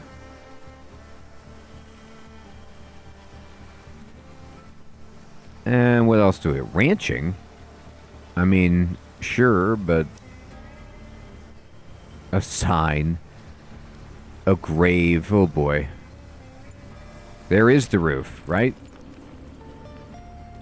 I'm going to mark this for a scavenge. Alright.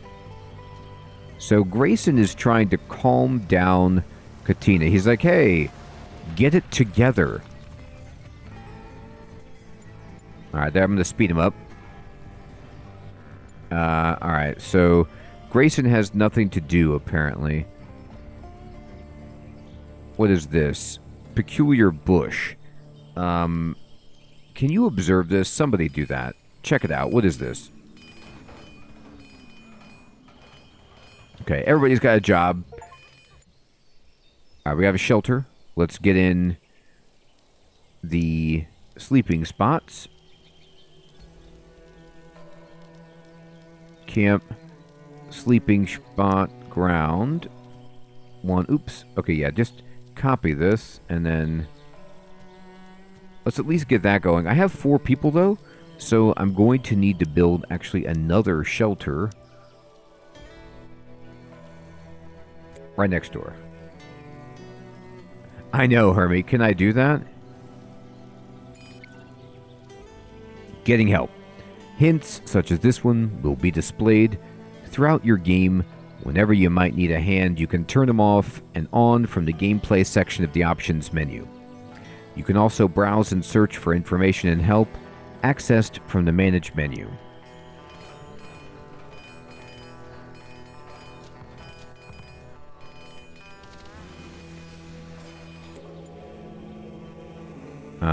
New resource, liquid fuel. Okay, good job. You found it.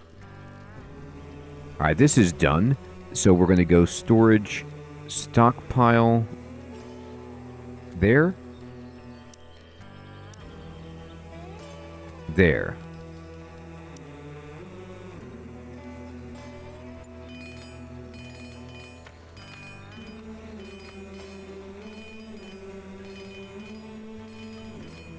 All right, there we go. We're stockpiling it.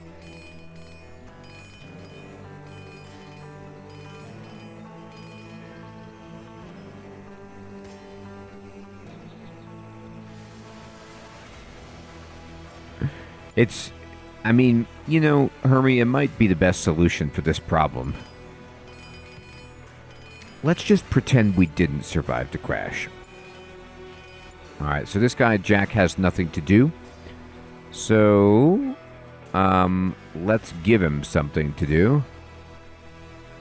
How's our stockpile? It looks like we have a little bit of space.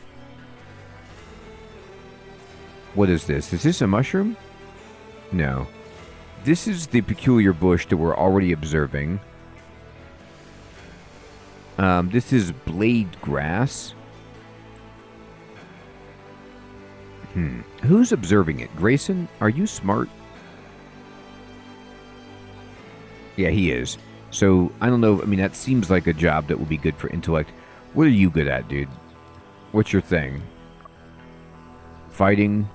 Physical? He's actually pretty good with intellect and plants and stuff, so just go observe that. I don't know. I don't know how important it is to observe stuff at the beginning, but I'm doing it. Needs beds 1. We do. So I'm going to go to camp. I'm going to go to sleeping spot. I'm going to go to ground, and we're going to build another bed. There.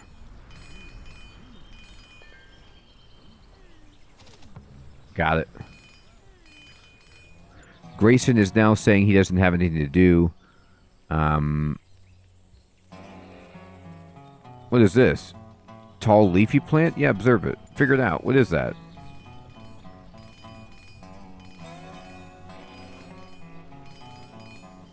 Wouldn't it though, Hermie? It would be interesting, right? Like every run it was different, what the plants did. Alright. So we discovered a fruit bush, which gave us access to synthetic tiles. Okay, good. Or synthetic textiles, rather. Excellent. So now we can actually plant these, which seems wise.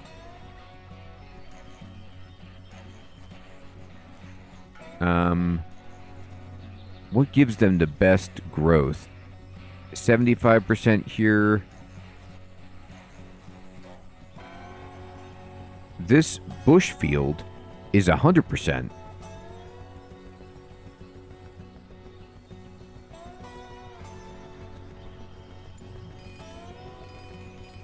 Yeah, Hermie, I agree. That would be fun.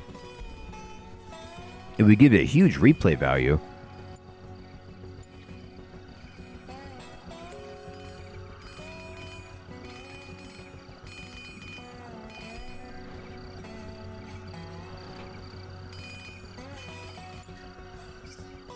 Everybody still has something to do, which is good. He took a walk. He's like, man, that made me feel great.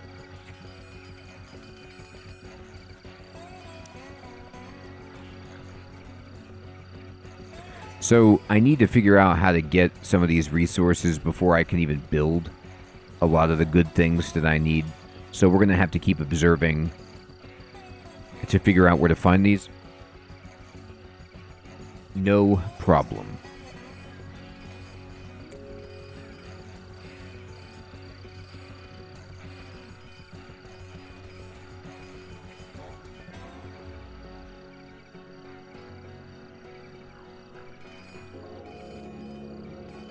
All right, good.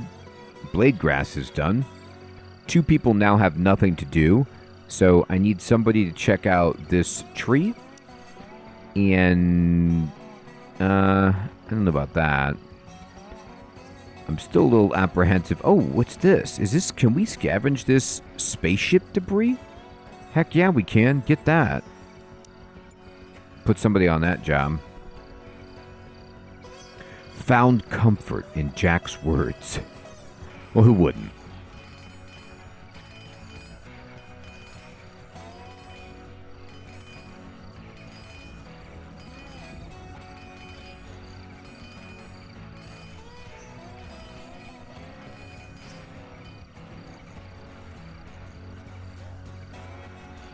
Alright, most people are sleeping.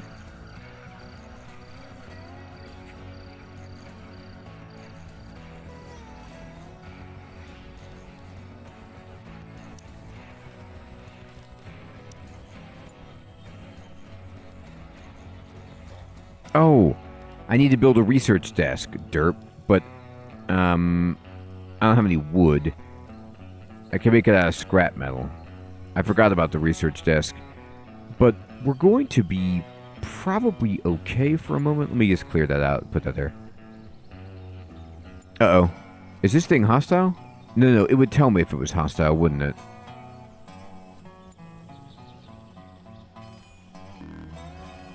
Insufficient storage space, yeah. I was worried about that. Okay. Well, then what we're going to do is build... Oh, I can build like a... shelves and chests and things. Interesting.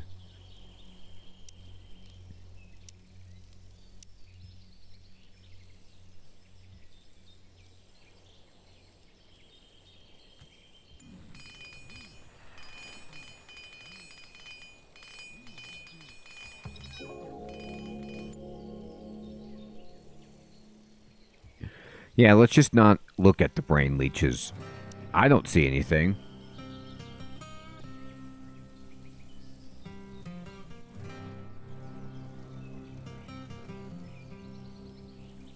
So there's a lot of things we probably want weaponsmithing.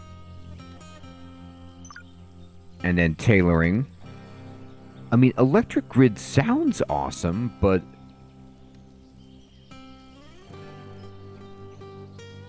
Oh, wow, camp management? That's kind of cool.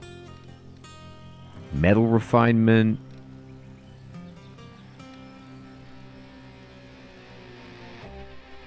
I'll do the lightning rod because I think Sid was talking about that being important.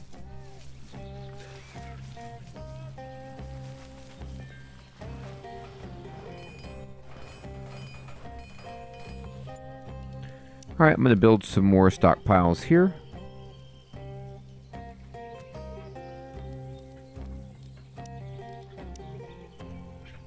There.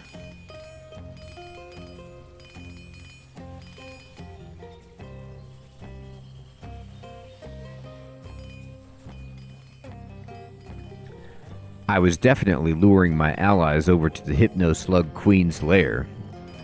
That's right. That's what I was supposed to be doing. How could I have forgotten? Alright, so this is the big broadleaf tree, and we fully observed it. So what I'm going to do is just give some cut orders and, I don't know, get a bunch... Oh, it doesn't tell you how much lumber I'm going to get. It did before. Now, maybe it's only for special resources. There you go. Cut those.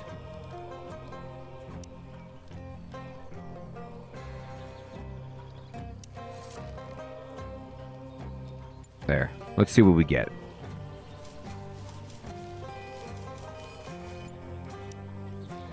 Here we go. Campfire.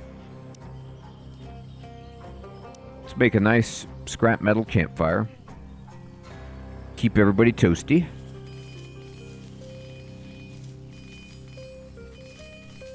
So Katina is researching, but is she the best who should be researching?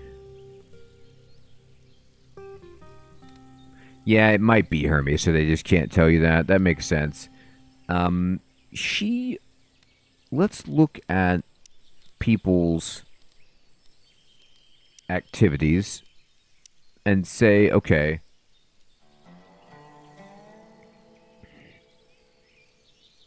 research is over here, and Grayson is the best at it, so I should kind of, bump him up a little bit at that.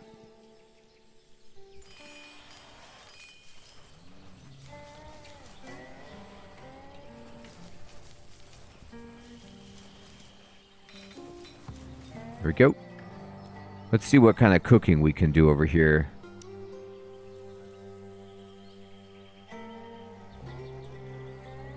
We don't have grain, vegetables, or meat, sadly. What is this giving me? This gives you bush fruits, which is not something that we can... I mean, we could probably eat them on their own, but not really cook them right now, is what it looks like. But this has got to be the grain cob. Yes, this is what we could use. Okay, so go ahead and eat. We could cook this.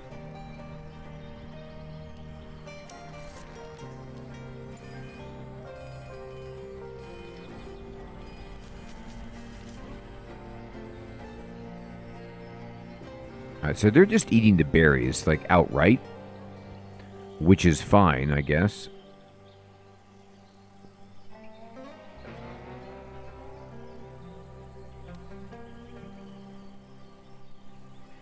Yeah, Sid, I agree with you. It does. Okay, so let's think about this.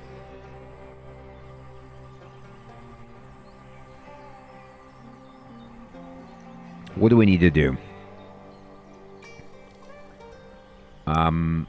We want to build them a table, but we don't have enough lumber right now. I did select people to go cut trees down, I'm pretty sure. But they're not doing that rapidly enough. So let's go ahead and go to manage, and let's go to activities, and let's just talk about cut. Who's really good with this? Physical is Jack, yeah. So I'm going to kind of bump him up on that activity. Oh, she's idling. Oh, I have 2 people idling. I don't think I gave the right order for them to cut.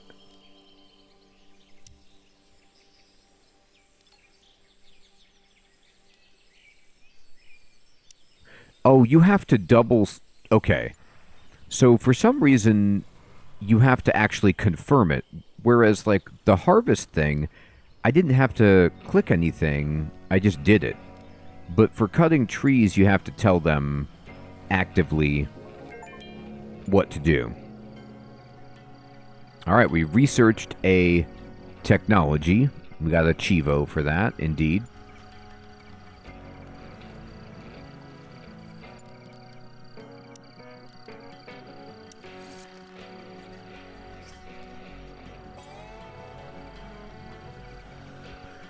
Alright, Jack is scavenging the transport. Yeah, that's actually a good thing to do.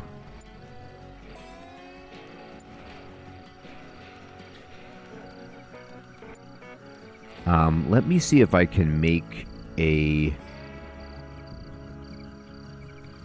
I can't make a workbench yet. Oh no, here we go. Production. Here it is. Cook stove and workbench. Now we're talking. So let's then make just...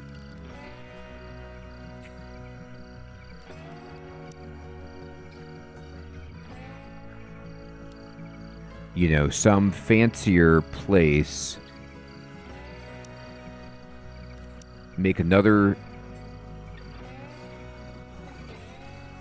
facility. I'll put it right over here.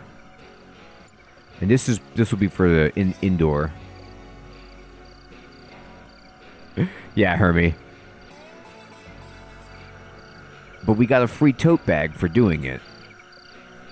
And I feel great about that.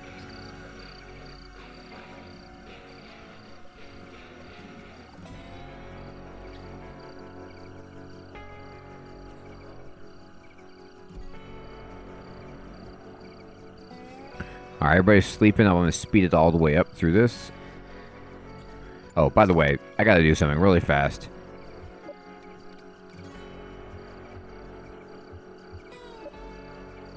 There is a way to do this.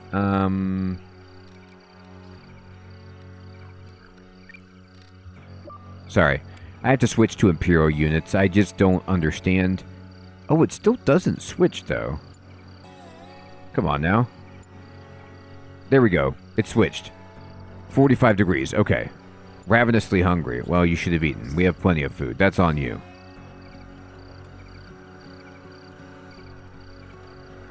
Look at how they all sleep with their heads in the same direction.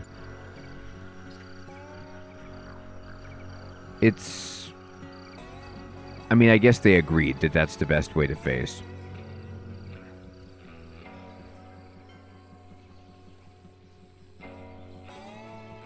Alright, they're all going to do stuff. They're eating. Grayson is on the research. Jack's cutting the trees. There we go. A cause for celebration. What's this? First camp. We put together a camp as quick as we could, considering the circumstances. We're not sleeping in the dirt. We have a roof over our heads and a fire to illuminate the dark, uncertain nights. And the most important, we have survived. To us, this feels like an achievement worth honoring. We can gather around a campfire and celebrate being alive at 1900 tonight. A great idea. Let's do it. We got a party going on. I can't, Alex. It's too late for me.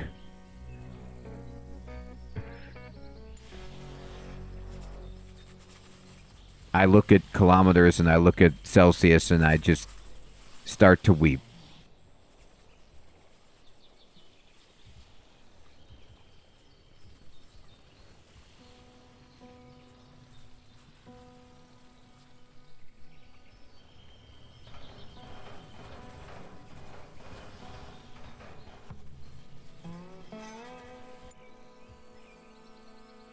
Yeah, but if I learn that I won't be able to feign ignorance when I'm going too fast driving through Canada. Oh, I thought this was I'm sorry, or vice versa. I need to be able to just claim absolute ignorance. Alright, we got two people who are idle and shared fears about their safety with Jack. Well, we do have some problems. That's fair enough. So we're going to make a workbench. Make one.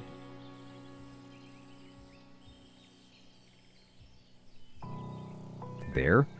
And then make another production building, which would be a cook stove. Can you create it over here?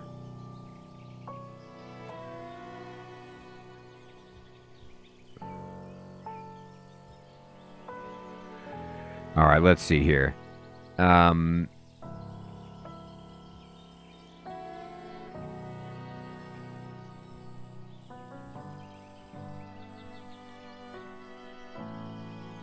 am... Okay, everybody's doing something.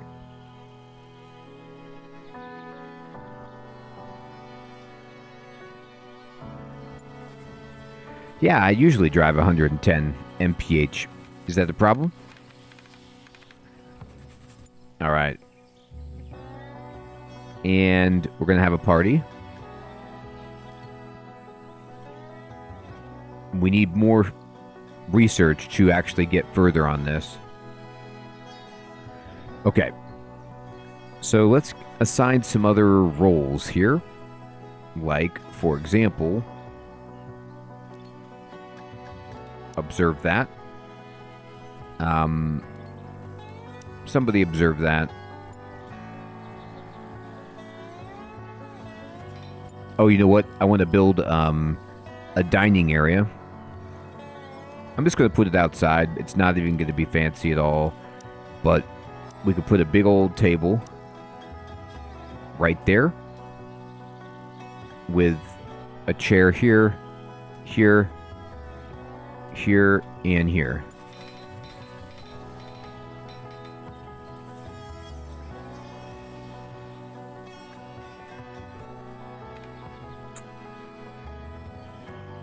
It really is, Alex.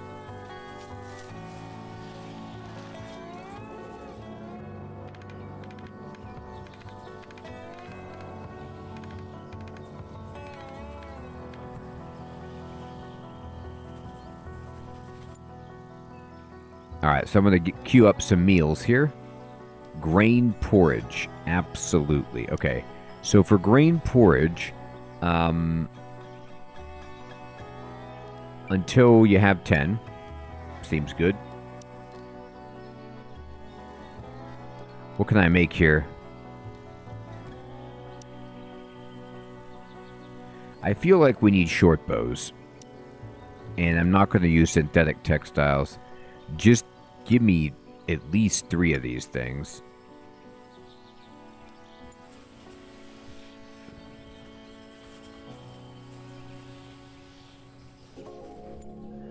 So all the research that I queued up is done. So let's get some more.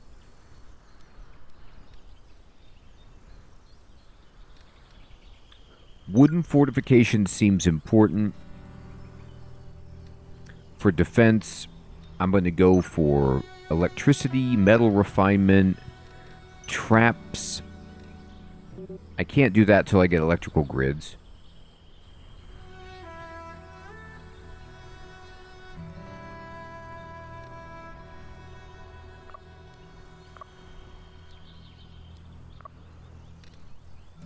Alright, this looks good. I mean, animal taming.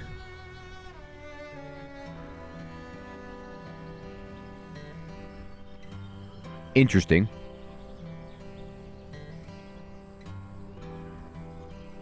It really does.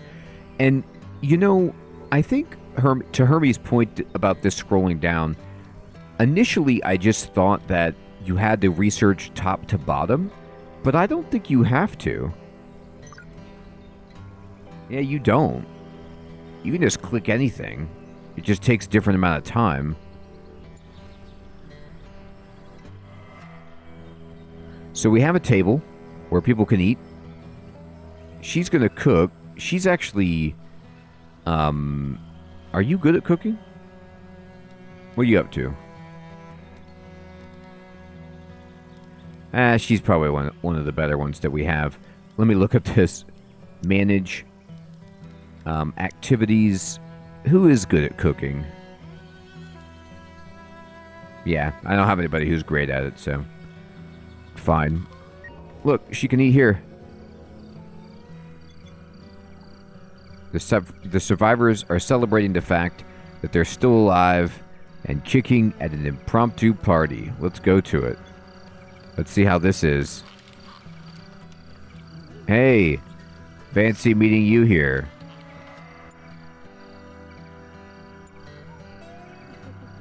They're celebrating it. Yeah, they're having a great time. That guy's just dancing. Uh-oh. This is not a party. Look, Katina, I blame you, Grayson, for the crash. Ouch. We got a party pooper. Jack's like, that's it, I'm going to bed. Laura's dancing by herself.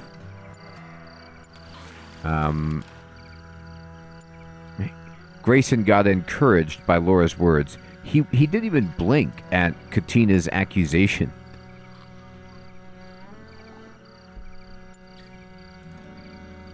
Yeah, Hermie, it's a good point. So really all she would do is heal people, so I don't have a problem with her cooking at all. She already did get some experience at it, because she's only going to need to heal if people are hurt.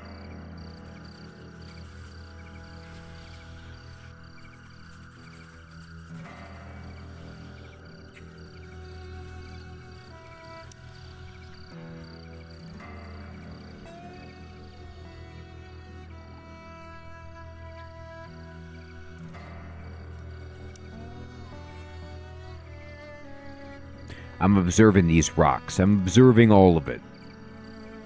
I monitor everything. What could it be? Man, Grayson just works all night. Alright, let me actually check that. Let me check their schedule. It's fine. You can, but let's kind of filter in some relaxation time so people don't snap.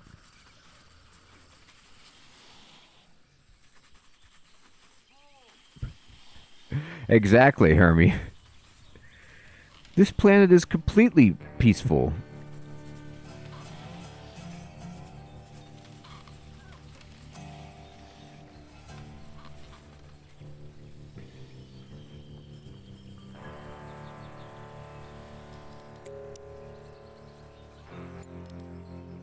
A wedding arc.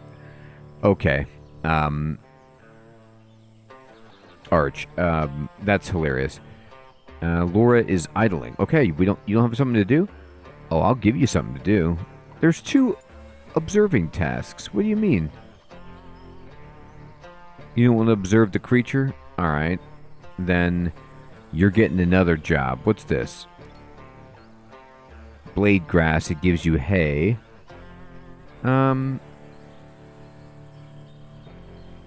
Sticks. Probably need some more of that.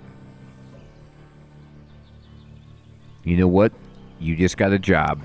It's called cutting down the trees.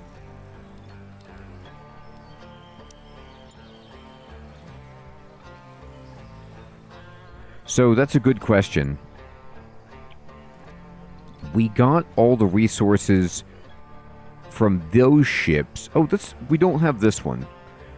So this ship, Sid, we got all the resources that we can, and if we want to salvage it more, we have to research spaceship deconstruction.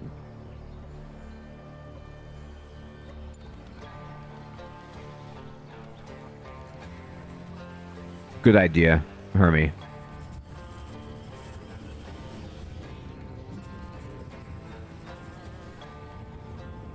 Uh-oh. Thunderstorm.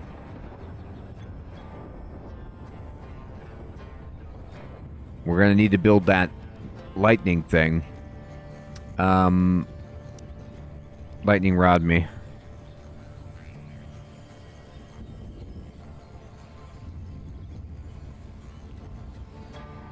I mean, I don't know. Does this protect my area?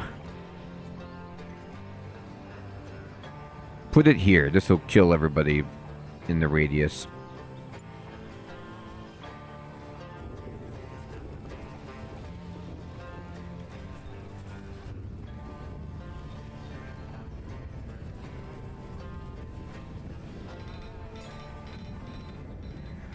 Got it. All right, so my storage space is running out.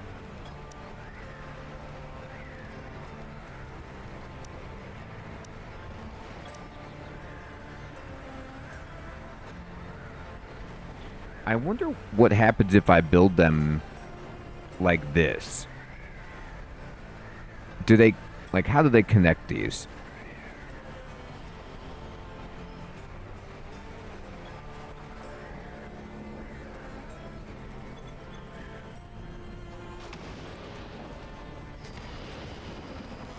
It hit this. So if I put a battery, this would help me.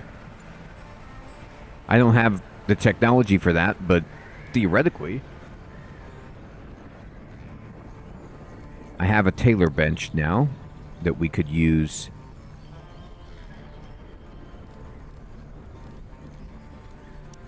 I'm going to build another thing over here. Just kind of extend this. Everyone's fine.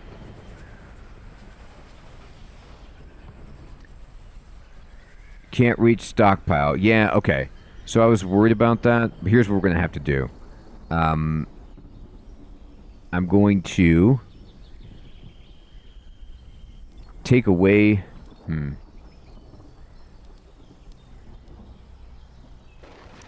Empty and deconstruct this.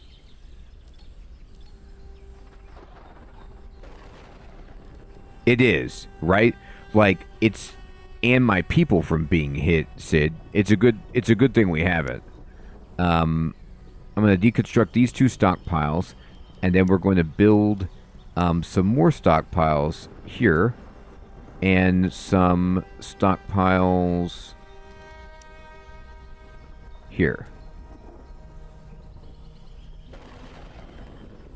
So I don't even know if I made out that well in this exchange. I got 2 more, I guess. Synthetic leggings. We just learned how to make it.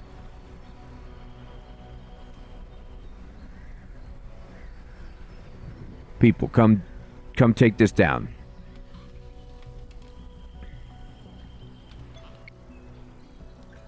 New discovery. Despite its somewhat menacing look, The big flying insect seems to be peaceful and easily scared. I decided to name it Hummingfly. It's worth noting, however, that in the rare cases when it gets enraged, it attacks from afar and can fly over obstacles. Okay, so let's not enrage it. Oh, look, we scavenged some clothing. That's kind of cool.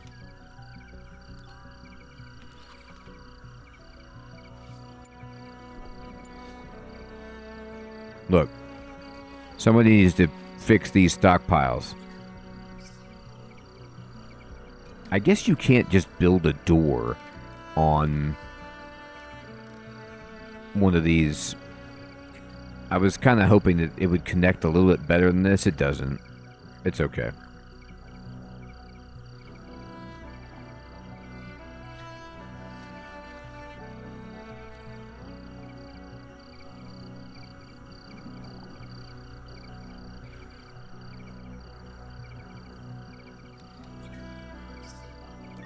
What are you doing? Oh, she's looking at the rock. Okay. Yeah, sure. Look at the rock.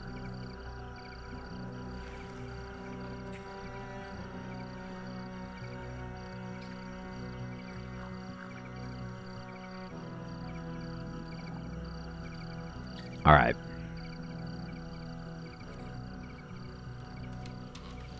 He's like, I'm eating these berries, and that's all there is to it. No one could reach the stockpile. I need... When somebody wakes up, Jack, can you prioritize... No available storage, though. They can't even deconstruct it because there's no place to put the stuff. So that's an issue. So what I'm going to do is I'm going to build just some shelves. Wooden shelves, like right here. And I'm going to say, dude, can you go do this right now?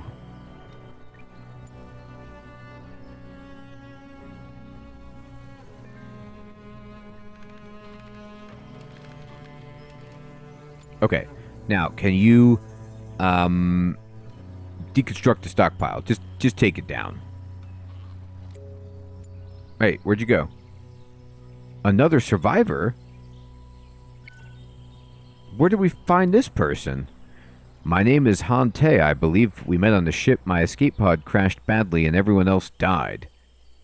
I fended on my own as best I could, but my rations ran out and I started losing hope. I walked in the wild for days after seeing smoke. Please let me stay with you. Sorry, but you'll have to fend for yourself. Yeah, of course, man, you're in. Amazing. We found somebody else. I was curious if the game would ever do that. That's interesting. All right, yeah. Well, we can build you a really nice bed. He is a replicant. May I enjoy some foodstuffs with you? Alright, Jack, where are you? What you doing? Can you please take this apart?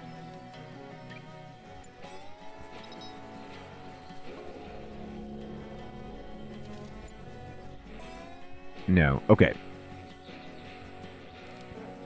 Here's what we're going to do then.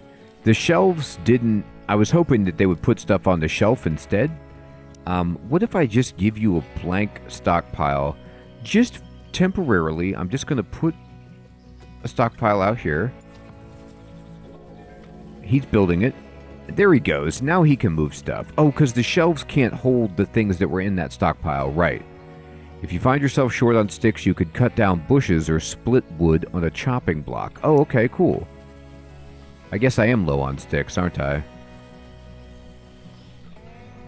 Sweet, there they go. Now they're putting everything away. And these, at this point, I'm going to... Well, whatever.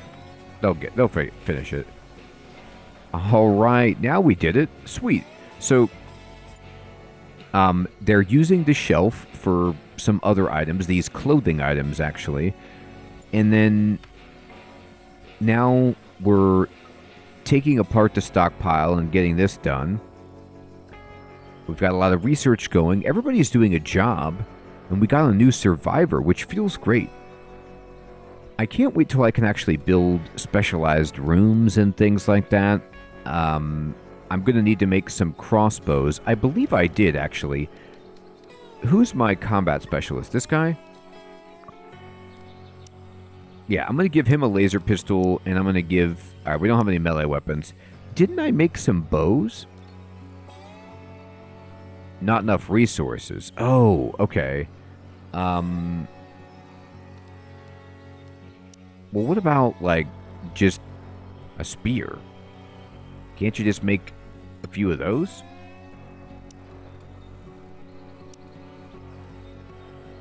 Slop. That's great.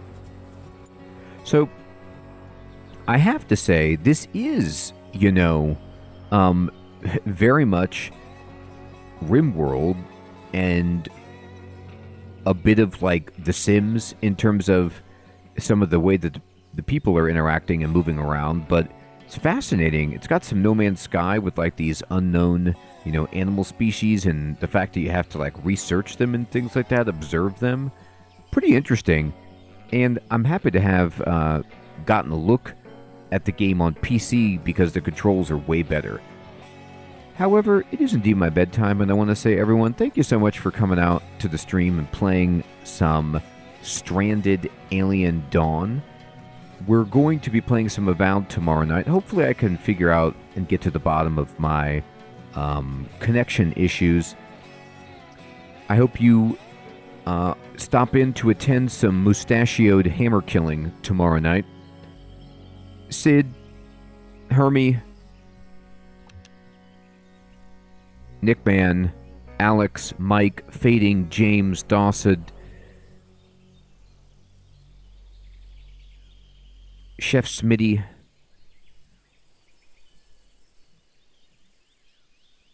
everyone out there, take care. Have a great one. Siloom, Distro,